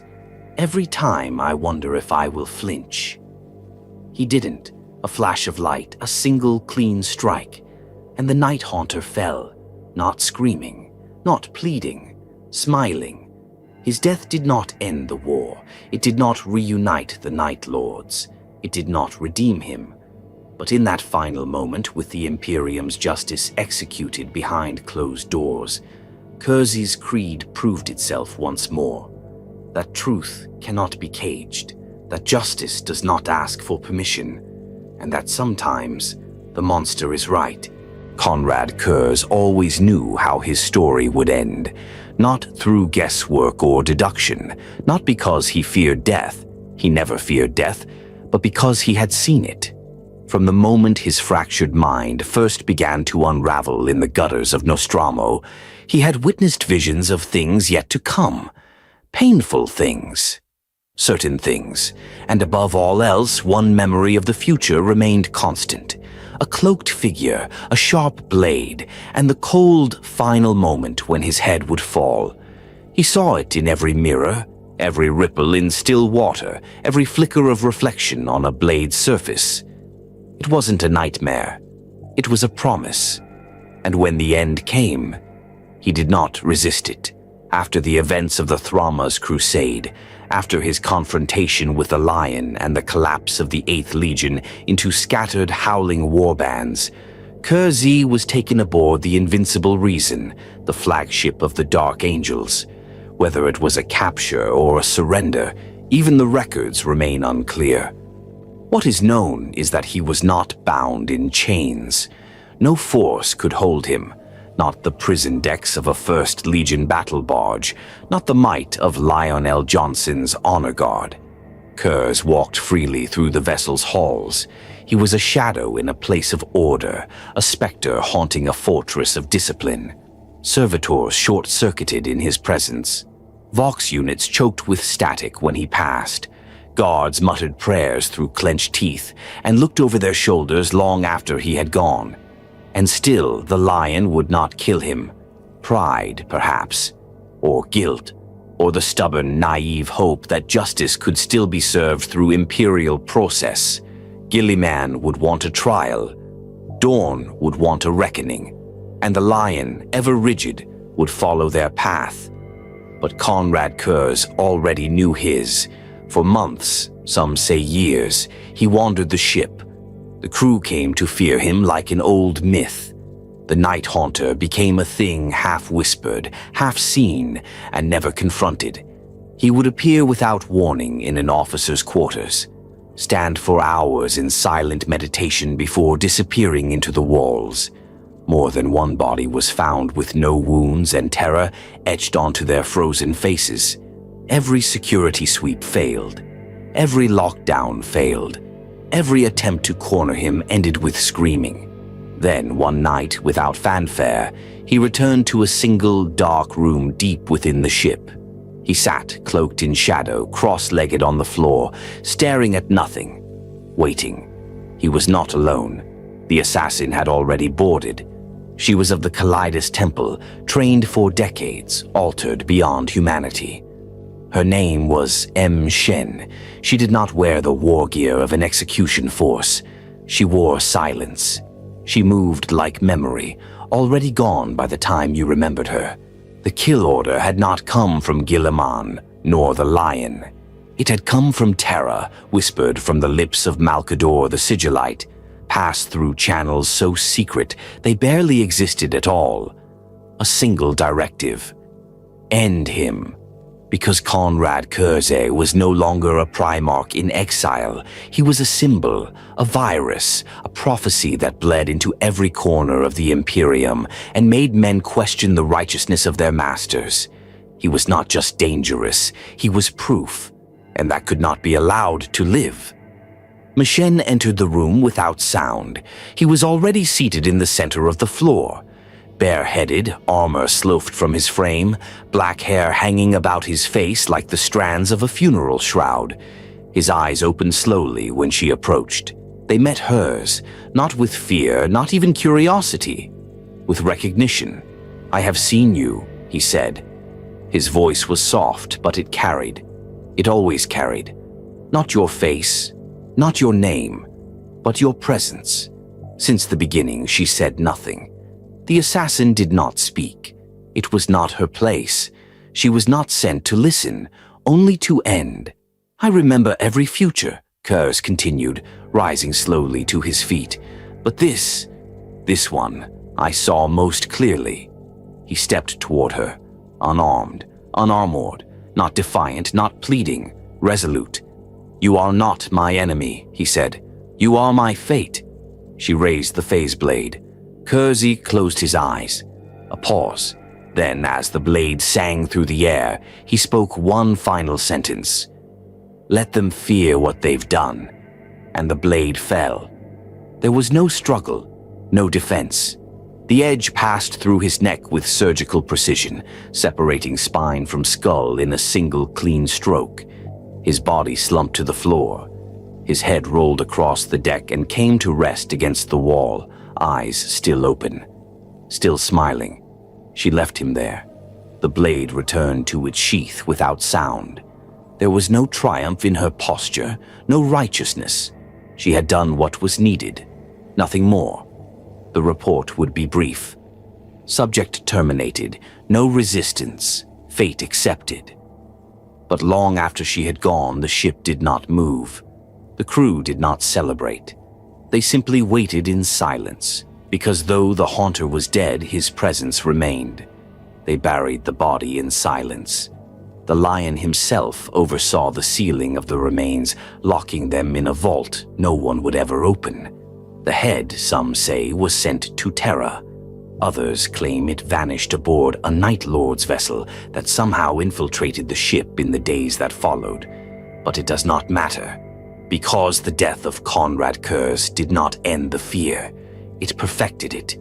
He had prophesied his own death from the very beginning, not as tragedy, but as truth. He believed he was created for this, that he had fulfilled the Emperor's will not through loyalty but through consequence. They called him mad, they called him traitor, but he died without denying anything, and in doing so he became something worse than a monster. He became a mirror that even now reflects the sins of the Imperium back onto itself. Because in every frightened gasp beneath a hive's flickering lights, in every commander's whispered fear before they order extermination, in every place where justice fails and brutality rises, the Night Haunter's shadow lingers, watching, waiting, no longer alive, but never truly gone. Konrad Curze was dead, but death did not silence him. It only changed the way his voice echoed. The galaxy had always feared the Night Lords, but after the assassination of their Primarch, that fear transformed. It stopped being tied to a single figure, a single man, a single mind. It became something else, something untethered, something elemental. The Night Haunter had left no final words, no final edict, no grand declaration to immortalize himself, no monument to mark his fall. But he left behind a doctrine, etched not in ink or marble, but in memory and mutilation, in the whispers of survivors and the nightmares of generals. The 8th Legion was fractured before his death. After it, they splintered further. Warbands broke away into isolated hunter fleets, each more unhinged than the last. With no central command, no Primarch to obey, the Night Lords were free, truly free, to become what the Imperium had always accused them of being: predators. They spread across the stars like a contagion. Unlike other traitor legions, they did not seek to conquer. They did not swear themselves to dark gods, nor did they build demon cathedrals or hold ritualized rites beneath the eye of terror's bleeding sky. The Night Lords were not pilgrims or zealots. They had no temples, no shrines. Their altars were the ruined corridors of prison ships. Their hymns were the screams of prisoners thrown from airlocks. Their scripture was the silent horror left in the aftermath of their passing. Wherever the Imperium reasserted control, wherever order returned, the Night Lords returned as well, silent reminders that no peace was ever permanent. They struck from the dark, hit, and vanished. Supply lines crumbled. Communications blacked out. Whole planets were left mute, their populations vanished or butchered. And yet, the Night Lords never left banners behind. No insignia, no grand boasts, only a single phrase carved into metal or bone, or the very skin of the dead. He lives in the fear you carry. Their war had changed. It was no longer about the heresy. It was no longer even about revenge. It was about continuation, the unbroken chain of dread that Curze had forged link by link from the gutter of Nostromo to the floor of his own execution chamber. That chain had not snapped. It had coiled. Across the Imperium, commanders began issuing new protocols. Never travel without escorts through dead systems.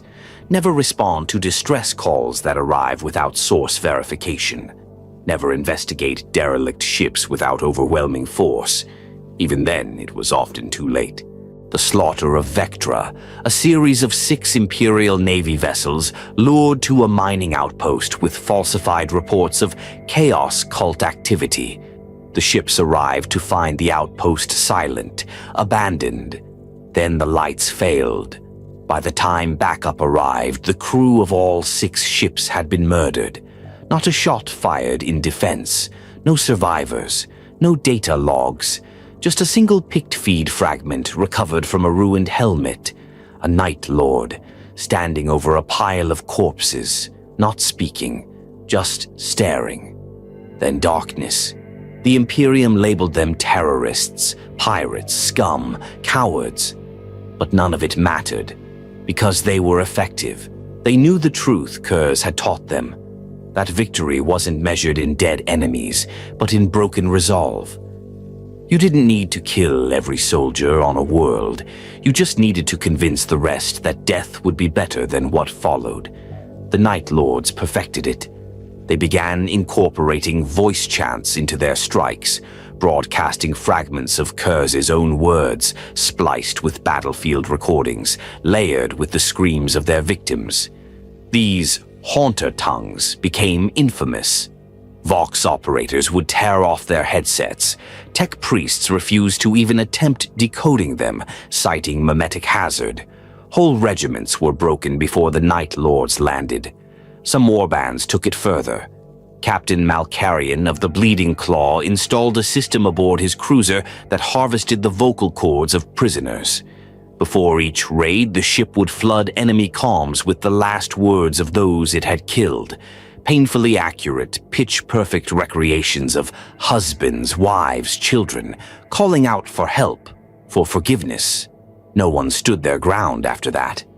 Others, like the infamous Talos Valkorin, later known as the Soul Hunter, sought not merely to spread terror, but to understand it. His visions, his dreams were considered sacred by his warband. They believed him touched by the same gift or curse that tormented their Gene Father. In him they saw continuity, not leadership, not command, just purpose. Talos did not try to reunite the Legion. He had no illusions of rebirth or redemption, but he wielded the fear of Curze like a blade, surgical, cold. His raids were not chaotic. They were precise. He killed Imperial heroes, not soldiers, symbols, and when he left nothing. Because terror is strongest when it has no face. The other traitor legions evolved. The Death Guard decayed. The World Eaters degenerated. The Emperor's children fell into madness. But the Night Lords, refined. They were never changed by chaos, not truly. They used it, flirted with its gifts, made temporary pacts. But they were not devout. They were honest, and that honesty kept them cleaner in a twisted way than all the rest. Because they did not pretend to be gods. They only pretended to be men. Men with knives. Men with purpose, men with nothing left to lose. And across the stars, every whisper of their coming carried not tales of glory or ruin, but of fear. The kind that slips under doors at night. The kind that waits in dark corners. The kind that speaks in the voice of your father, your commander, your faith, and tells you you've already failed. That was their legacy. Not as warriors, not as traitors, but as a memory, a nightmare you couldn't wake from. And as long as one of them breathed, even in the coldest, most forgotten void, the galaxy would never sleep again. When the echoes of the heresy finally faded into history, when the flames of the Siege of Terra burned themselves to embers, and the galaxy groaned under the weight of its own scars, the Night Lords remained, not as a legion, not even as a unified brotherhood, but as fragments, fractured reflections of a single shattered soul. The Imperium had hoped they would fade. Without Konrad Curze, without the structure of a Primarch's will, surely they would vanish into irrelevance, devour themselves in madness, or be hunted to extinction. That was the Imperial belief. A comforting lie. The truth was far worse. They did not disappear. They adapted. The death of the Night Haunter did not mark the end of his sons. It merely removed the leash. Without a central authority, the surviving Night Lords' warbands were free to evolve, each one shaped by the paranoia, trauma, and philosophy of its commander. And from this chaos, a new era of terror emerged, less predictable, more surgical, and far more difficult to extinguish. They did not gather en masse. There was no fortress world, no planetary capital. The Eye of Terror, the Maelstrom, the Ghoul Stars. These places became breeding grounds, yes, but not homes. The Night Lords did not settle. They drifted. They haunted. They followed the currents of weakness and fear, always seeking cracks in the armor of civilization. One such warband, known as the Void Talons, became infamous for their silence. They made no demands, left no warnings. Their raids began with power failures and ended with entire cities emptied of life. No signs of struggle, no blood, just mass disappearance.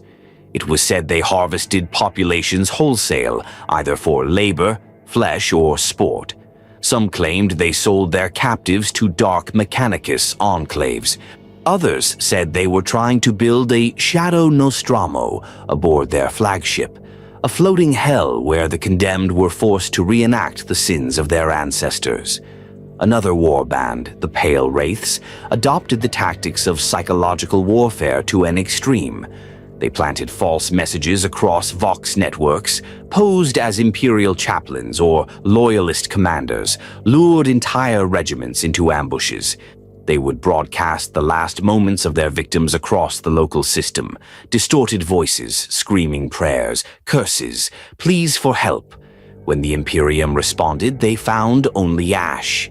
Then there were the Vanta Blade, a warband that operated not as conquerors but as assassins. Their kill lists were meticulous: imperial judges, inquisitors, noble heirs, and even high-ranking loyalist Astartes. They killed not for strategy, but for message. Each victim was found with their heart removed and replaced with a shard of plasteel etched with Curze's sigil. One was found still beating. Across all warbands, a unifying theme persisted. They fought not to win, but to remind. They did not conquer planets. They poisoned them, left behind fear so strong it infected generations. In some hive worlds, children were raised with stories of the Night Lords, whispers that they could hear your heartbeat from orbit, that if you told a lie, one would visit your dreams. On the prison world of Targul's Maw, the Night Lords were so feared that the inmates ran their own camps with perfect discipline, terrified that the slightest rebellion would invite a purge from above. And the worst part was, the Imperium couldn't stop them. The Night Lords didn't play by the rules of war. They didn't hold ground. They didn't trade blows. They struck once, then vanished. Like smoke. Like memory. By the time the Inquisition launched a counter-crusade, the warband would already be gone, off to bleed another wound somewhere else. Some Inquisitors theorized that these warbands had become addicted to terror itself, that without a Primarch, without a mission, all they had left was the thrill of the hunt. Perhaps, but that was too simple, because some warbands showed restraint. A splinter group known as the Echo Stalkers launched a full-scale invasion of a Forge Moon in Segmentum Pacificus. But when they found the population already enslaved by a corrupt tech priest cult, they didn't kill. They broadcast the confessions of the tech priests, exposed the atrocities, then left the world intact, its people now too terrified to ever rise again. This was no accident. This was the creed carried forward. Konrad Curze's philosophy had mutated through his sons. Each warband carried a piece of him, broken and refracted through their own trauma. Some worshipped him as a martyr. Others claimed to hear his voice in dreams. A few denied his death altogether, insisting he had simply stepped into the dark corners of the warp, waiting to return. But whether saint, prophet, or ghost, all of them followed the echoes of his lesson. Fear is more enduring than fire, and those echoes had consequences. The Imperium began building shrines to hope, statues of Sanguinius, public ceremonies for Guilliman's resurrection, schools that taught purity doctrines, not because it made them stronger, but because they were afraid.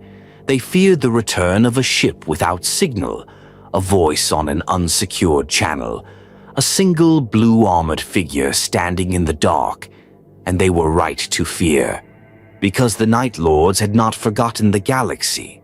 They remembered every slight, every hypocrisy, every priest who sold indulgence, every commander who sent conscripts to die for a war already lost.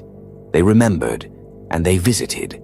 There was no pattern to their strikes, no clear allegiance to chaos, to power, or to survival, only to memory. A memory of a world called Nostromo that begged for mercy and was given none. A memory of a legion that tried to warn the Imperium and was called mad. A memory of a Primarch who saw the end and embraced it, blade first. And through these scattered remnants, through every whisper in the dark, that memory endured, not as a monument, but as a threat. And so the warbands roam, not as soldiers, not as saviors, but as echoes, echoes of a scream no one ever wanted to hear, echoes of a creed that never truly died, echoes of terror. And the galaxy still listens. Konrad Curze was dead, his head severed from his shoulders by a silent blade in the dark.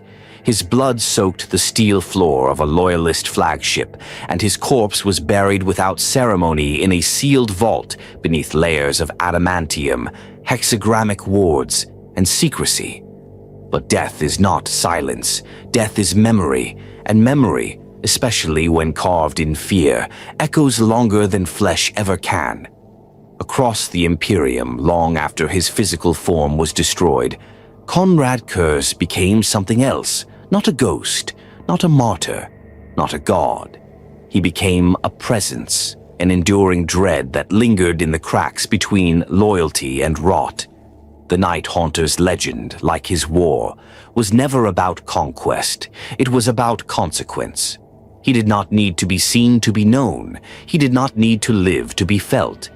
The Imperium, in its cold, bureaucratic certainty, had believed that by ending the man, they could end the message. They were wrong. The first echoes came quietly. An isolated administratum station in the Clovis Reach ceased transmitting. No signs of invasion, no ship logs breached. When an investigation team finally landed, they found the corridors slick with blood. Dozens dead. Not from Lassfire or Blade, but from each other. Executions carried out with the precision of justice. Fraudulent clerks, corrupt overseers, a preacher with children in his cellar. No banners left behind, no demands made. Only a single phrase carved into the wall of the Central Records vault: judgment does not die. The Inquisition classified it under Hereticus Incognito, but similar events followed. In Hive Polis 9, a noble's private militia was found crucified on the gates of the lower spires. The noble's body was never recovered, but his vaults were emptied. Every record of his exploitation of the Underhive broadcast to every terminal in the city. The system rioted, then fell into order, not because of intervention, because of fear. Someone had watched, someone had acted, and the people believed they would return if things slipped again. Some whispered that it was the Night Lords, others said it was merely a mimic. Rogue agents copying the Haunter's tactics. A few in private asked the darker question: what if it was him? After all, had he not predicted this? Had he not said over and over that his death was inevitable and necessary? He never resisted. He embraced it, and by dying he had become untouchable. Even his brothers felt it. Mortarion, once dismissive of Curze's nihilism, forbade his name spoken within the Cathedra of Barbarous Reborn. Lorgar scrawled verses about the bleeding one who watched from the veil in blood-soaked canticles before burning the pages. Even Fulgrim, now little more than a demon thing of sensation and hunger, once reportedly tore apart an entire cult that had dared invoke Curze's name in worship. Because they knew. Curze had not transcended into the pantheon of the ruinous powers. He had remained behind, not as a warp entity, not as a voice, but as a truth, cold, enduring, utterly unshakable. And the truth was this: No matter how many lies mankind tells itself of righteousness, of nobility, of divine rule, it is afraid. It is afraid of being seen, of being judged, of being known. That was what Konrad Curze had always done. He saw what others denied. He saw the bloated corruption of the High Lords. He saw the Emperor's cold calculus hiding behind golden silence. He saw the heresy before it began, and he saw the ending. His own, yes, but more importantly, ours. That is why his legend endures. Not in chants or shrines, but in pause. The pause before an Arbite's commander opens fire on a protesting crowd. The hesitation in an inquisitor's hand before authorizing an orbital purge. The moment of doubt when a hive governor signs another tithe order that will starve 5 million. Because in that pause something stirs, something remembers, and it wears midnight blue. Across the stars, warbands still wear his colors. Some butcher innocence and call it fear. Others walk a narrower path, punishing the corrupt, silencing tyrants, enforcing judgment without allegiance. The Imperium brands them all as traitors. But in the dead sectors, where no fleets patrol and no help ever comes, they are called something else. The unseen watchers, the midnight lords, the whispers that burn, and always, always behind them, the legend of the Haunter. There is no consensus. Was he mad? Was he right? Did he see the end of all things, or merely break beneath the weight of his own visions? Historians argue, orators preach, Astartes whisper among themselves, but the only truth that matters is this. He told us what we were, he showed us what we would become, and we killed him for it. Because it is easier to silence a prophet than accept a prophecy. So now, in the darkest corners of the Imperium, his shadow remains. In hive cities where corruption festers, nobles still check their doors at night. On void ships that carry secret horrors, crewmen flinch when the lights flicker. On planets where injustice reigns, the guilty sleep with weapons in hand, dreaming of dark corridors and gold-eyed judgment. Konrad Curze is dead, and yet he stands in every silence that follows cruelty. He waits in every breath held after injustice. He watches from the corners of every act too foul to confess. He is no longer a man. He is the consequence. And he has no need to speak again, because everything he said already came true. Konrad Curze's death was not an end. It was the closing of a chapter the galaxy had never truly read, only skimmed in horror, dismissed in madness, buried under the louder wars of gods and demons and brothers who howled louder than him. But the Night Haunter had never shouted, he had whispered. And whispers, as he well knew, have a way of lingering, especially when they speak truth. Truth, after all, cannot be killed, and long after the Kaleidus assassin left his broken body behind on the floor of the Invincible Reason, long after the vaults of Macrags were sealed and the Inquisition classified every detail of his execution beneath layers of forbidden clearance, one thing remained untouched: his final vision. Not the flickers of madness that had plagued his early years, not the thousands of futures that danced through his skull like flame on bone. Number. This vision was different, clearer, singular. It came to him in the hours before Machen arrived, perhaps minutes, perhaps years.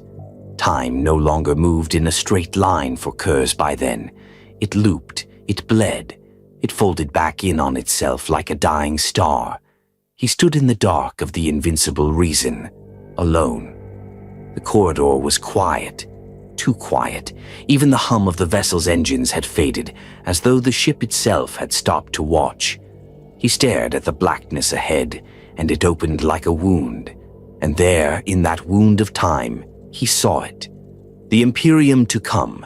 He saw the slow crumbling of a dream never meant to stand. He saw terror rotting beneath golden banners, its sky choked with smog, its people praising a throne that had long since fallen silent. He saw the ecclesiarchy rise not from faith, but from fear.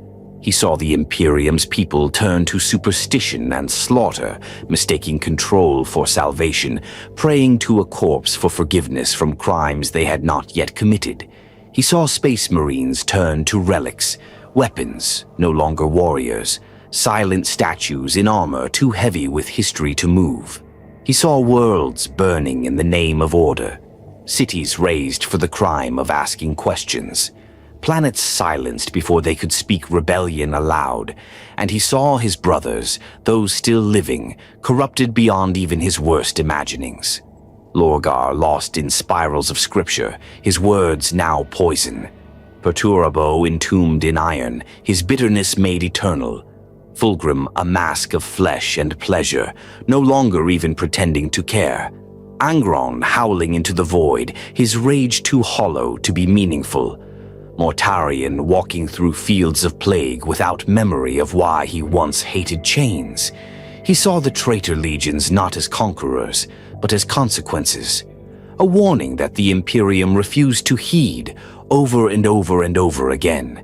He saw Guilliman return, cloaked in the robes of bureaucracy, wielding the Emperor's corpse like a weapon. He saw him hold the Imperium together with wires and words and endless pages of doctrine, never once daring to ask if it was worth saving. And he saw the Emperor himself, motionless, breathless, bound to a golden tomb. The god that had once said there were no gods, now worshipped by the very empire he tried to create. That was the joke, wasn't it? That was the punchline to the long, grim comedy of the Imperium. They had become everything he warned them they would, and they called him mad for saying it. Curze laughed, in the dark, in the corridors where no one dared walk. He laughed until his voice broke, and then he wept. Because even in that vision, one so sharp, so clear, so inevitable, he still saw no one listening. They still didn't understand. Even after he died, they would not look back and say, he was right. They would say, he was dangerous. They would say, he was sick. They would call him criminal, traitor, heretic. They would never see the truth he died trying to show them. But he also saw something else, something deeper. The last thing he ever saw. In the far reaches of that vision, past the war of the 13th Black Crusade, past the Primarchs, past the rise and fall of Blackstone fortresses, past the endless tide of Tyranids and the laughing void of the Eldar gods, past the ascension of new saints and the corruption of old ones, he saw a child, not a king, not a warrior, not a prophet, a simple child, in rags, alone, crawling through the ruins of a world that had forgotten its name. Overhead, the stars flickered like dying embers, their light dimmer than memory. The child stumbled, fell, bleeding from a wound no one had given, and then it looked up. Its eyes were black, reflective, and in them, Curze saw himself, not in flesh, not as a ghost, but as legacy. The child spoke no words, it only stared at him across the veil of time and death. And Curze, for the first and final time, felt something he had never expected. Peace. Because the child was afraid, but not of the dark. It was afraid of what it might become. And that meant somehow, somewhere, someone had listened. He didn't know where, he didn't know when. But in all the ruin and ruinous consequence of mankind's arrogance, there was still one spark that had remembered the lesson. That fear is not an enemy. It is a warning. That justice must be more than law. That truth must be more than doctrine. That horror, when left unchecked, does not disappear. It becomes normal. And perhaps that spark would die. Perhaps that child would fall. But it had seen the shadow, and it had turned away. That was enough. When Mishen's blade came down, when the world dimmed and his vision finally closed, it did so not with a scream or a curse, but with understanding. Because Konrad Curze had lived a life of pain, of visions, of truth unheeded. But in the end, he died knowing that one day maybe the Imperium would remember not the monster, but the warning. And in that remembering, he would live forever, not in temples, not in stories, but in the silence before injustice. In the moment a tyrant looks over his shoulder and sees nothing but the dark. They are not a legion anymore. They are a warning. 10,000 years have passed since the death of Konrad Curze, since the Night Haunter's head rolled silently across the deck of a loyalist flagship, his blood marking the end of one of the most tragic, prophetic, and brutal lives the Imperium has ever known. His voice has long since fallen silent. His bones, if they remain, are lost to vaults no one dares open. His name is spoken only in whispers, or not at all. But the Night Lords endure. They do not flourish. They do not build. They do not rally banners or chant oaths to chaos gods. They do not claim dominions like the Iron Warriors, or conduct great musterings like the Black Legion. There are no grand halls where their warlords gather in council, no demonic patrons guiding their fate. They remain splintered, scattered, each warband orbiting the faded memory of a shattered creed. And still, across the stars, when a ship drifts without signal and corpses hang from its spars like butchers' flags, the Imperium knows what name to fear. Night Lords. They haunt the long dark now. Broken, yes, but not aimless. Their cruelty is not random. Their brutality is not madness. They have simply adapted their creed into a new era of decay. The galaxy has changed since Curze's death. The Imperium is larger, yet more fragile.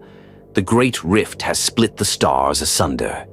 The Emperor's light flickers in 1,000 sectors, swallowed by warp storms and demonic tides. Guilliman walks again, encased in the armor of stasis and desperation. And the Imperium fights with the hunger of a cornered beast. But where many chaos forces rage blindly at their foe, the Night Lords move differently. Their war has never been about victory. It has always been about message. And that message still stands. Fear is the only lasting law. In the void regions near the Ghoul Stars, the Crimson Oath Warband operates from the hulked remains of an ancient Ark Mechanicus. They do not openly raid Imperial shipping lanes. They do not announce their presence. Instead, they sow whispers.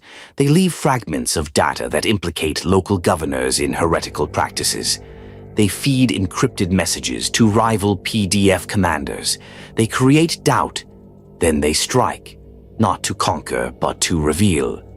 Their favorite tactic is to allow a planetary defense force to hunt one of their smaller splinter teams. They let the defenders win. They let them parade their victory. And then, months later, the planet's own leaders start dying. One by one. Untraceable assassinations. Entire Vox archives wiped clean. A single phrase burned into the flesh of the last victim. You celebrated too soon. Further spinward in the shadow of the Cicatrix Maledictum, the echoes of Scourge Warband maintain control over a shattered moon called Kelskar. The moon was once an Astra Militarum penal depot, forgotten during the Noctis Eterna. The Night Lords didn't just claim it. They turned it into a mirror. They restored the prison's systems, set the schedules, restored order, and then made the guards the prisoners. Every man and woman who had ever tortured in that place now wears the chains. Overseers are now slaves. The guilty are forced to administer justice upon themselves. The moon broadcasts a single repeating signal: justice reassigned. The Imperium has tried multiple times to silence it. Each attempt ends in horror. Boarding teams vanish, signal destroyers explode, and always the station resumes its signal as if nothing happened. Justice reassigned. Some say Talos Valkoran's legacy lives on in the Unkind, a warband that claims descent from his original command. Though Talos himself is presumed dead, his teachings remain intact. Precise terror, targeted vengeance, and a refusal to serve the dark gods. The Unkind travel on a vessel known as the Bleeding Saint, a corrupted shrine ship twisted with iron statues of headless saints and flayed angels.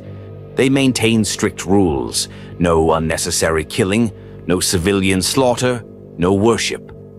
They do not do what they do for pleasure, they do it for the lesson. The Bleeding Saint arrived above Lyrae 5 in the final year of M42. The planet's population awoke to find every astropathic relay already dead, every orbital defense system already silenced. The Unkind made no landing. They dropped one body, the Governor's. He had been missing for over a year, presumed kidnapped by cultists. The Night Lords had not only found him, they had extracted every confession from him, every act of betrayal, every theft of tithes and public grain. His crimes were carved into his flesh, his eyes replaced with data crystals. Then they left. The world was never attacked. It remains compliant to this day. Crime dropped to near zero. The Arbites now maintain daily public audits, and their leaders carry hidden pain injectors linked to honesty monitors. No Astartes needed to remain. The threat had been enough. These are not random acts. They are patterns. The Night Lords are few, yes. They are hunted, yes. But they are effective, more now than they were in their prime. Because now, they are not bound by Legion structure or Imperial guilt. Now they are what Curze always wanted them to be. The nightmare that justice leaves behind. There are warbands who have fallen, of course. Some have abandoned Curze's creed for chaos, becoming little more than raving murderers in blue-painted skin. Others have degenerated into parody, pain cults in the eye of terror, chaining themselves to prophecy and forgetting why they ever fought. But the true sons still remember.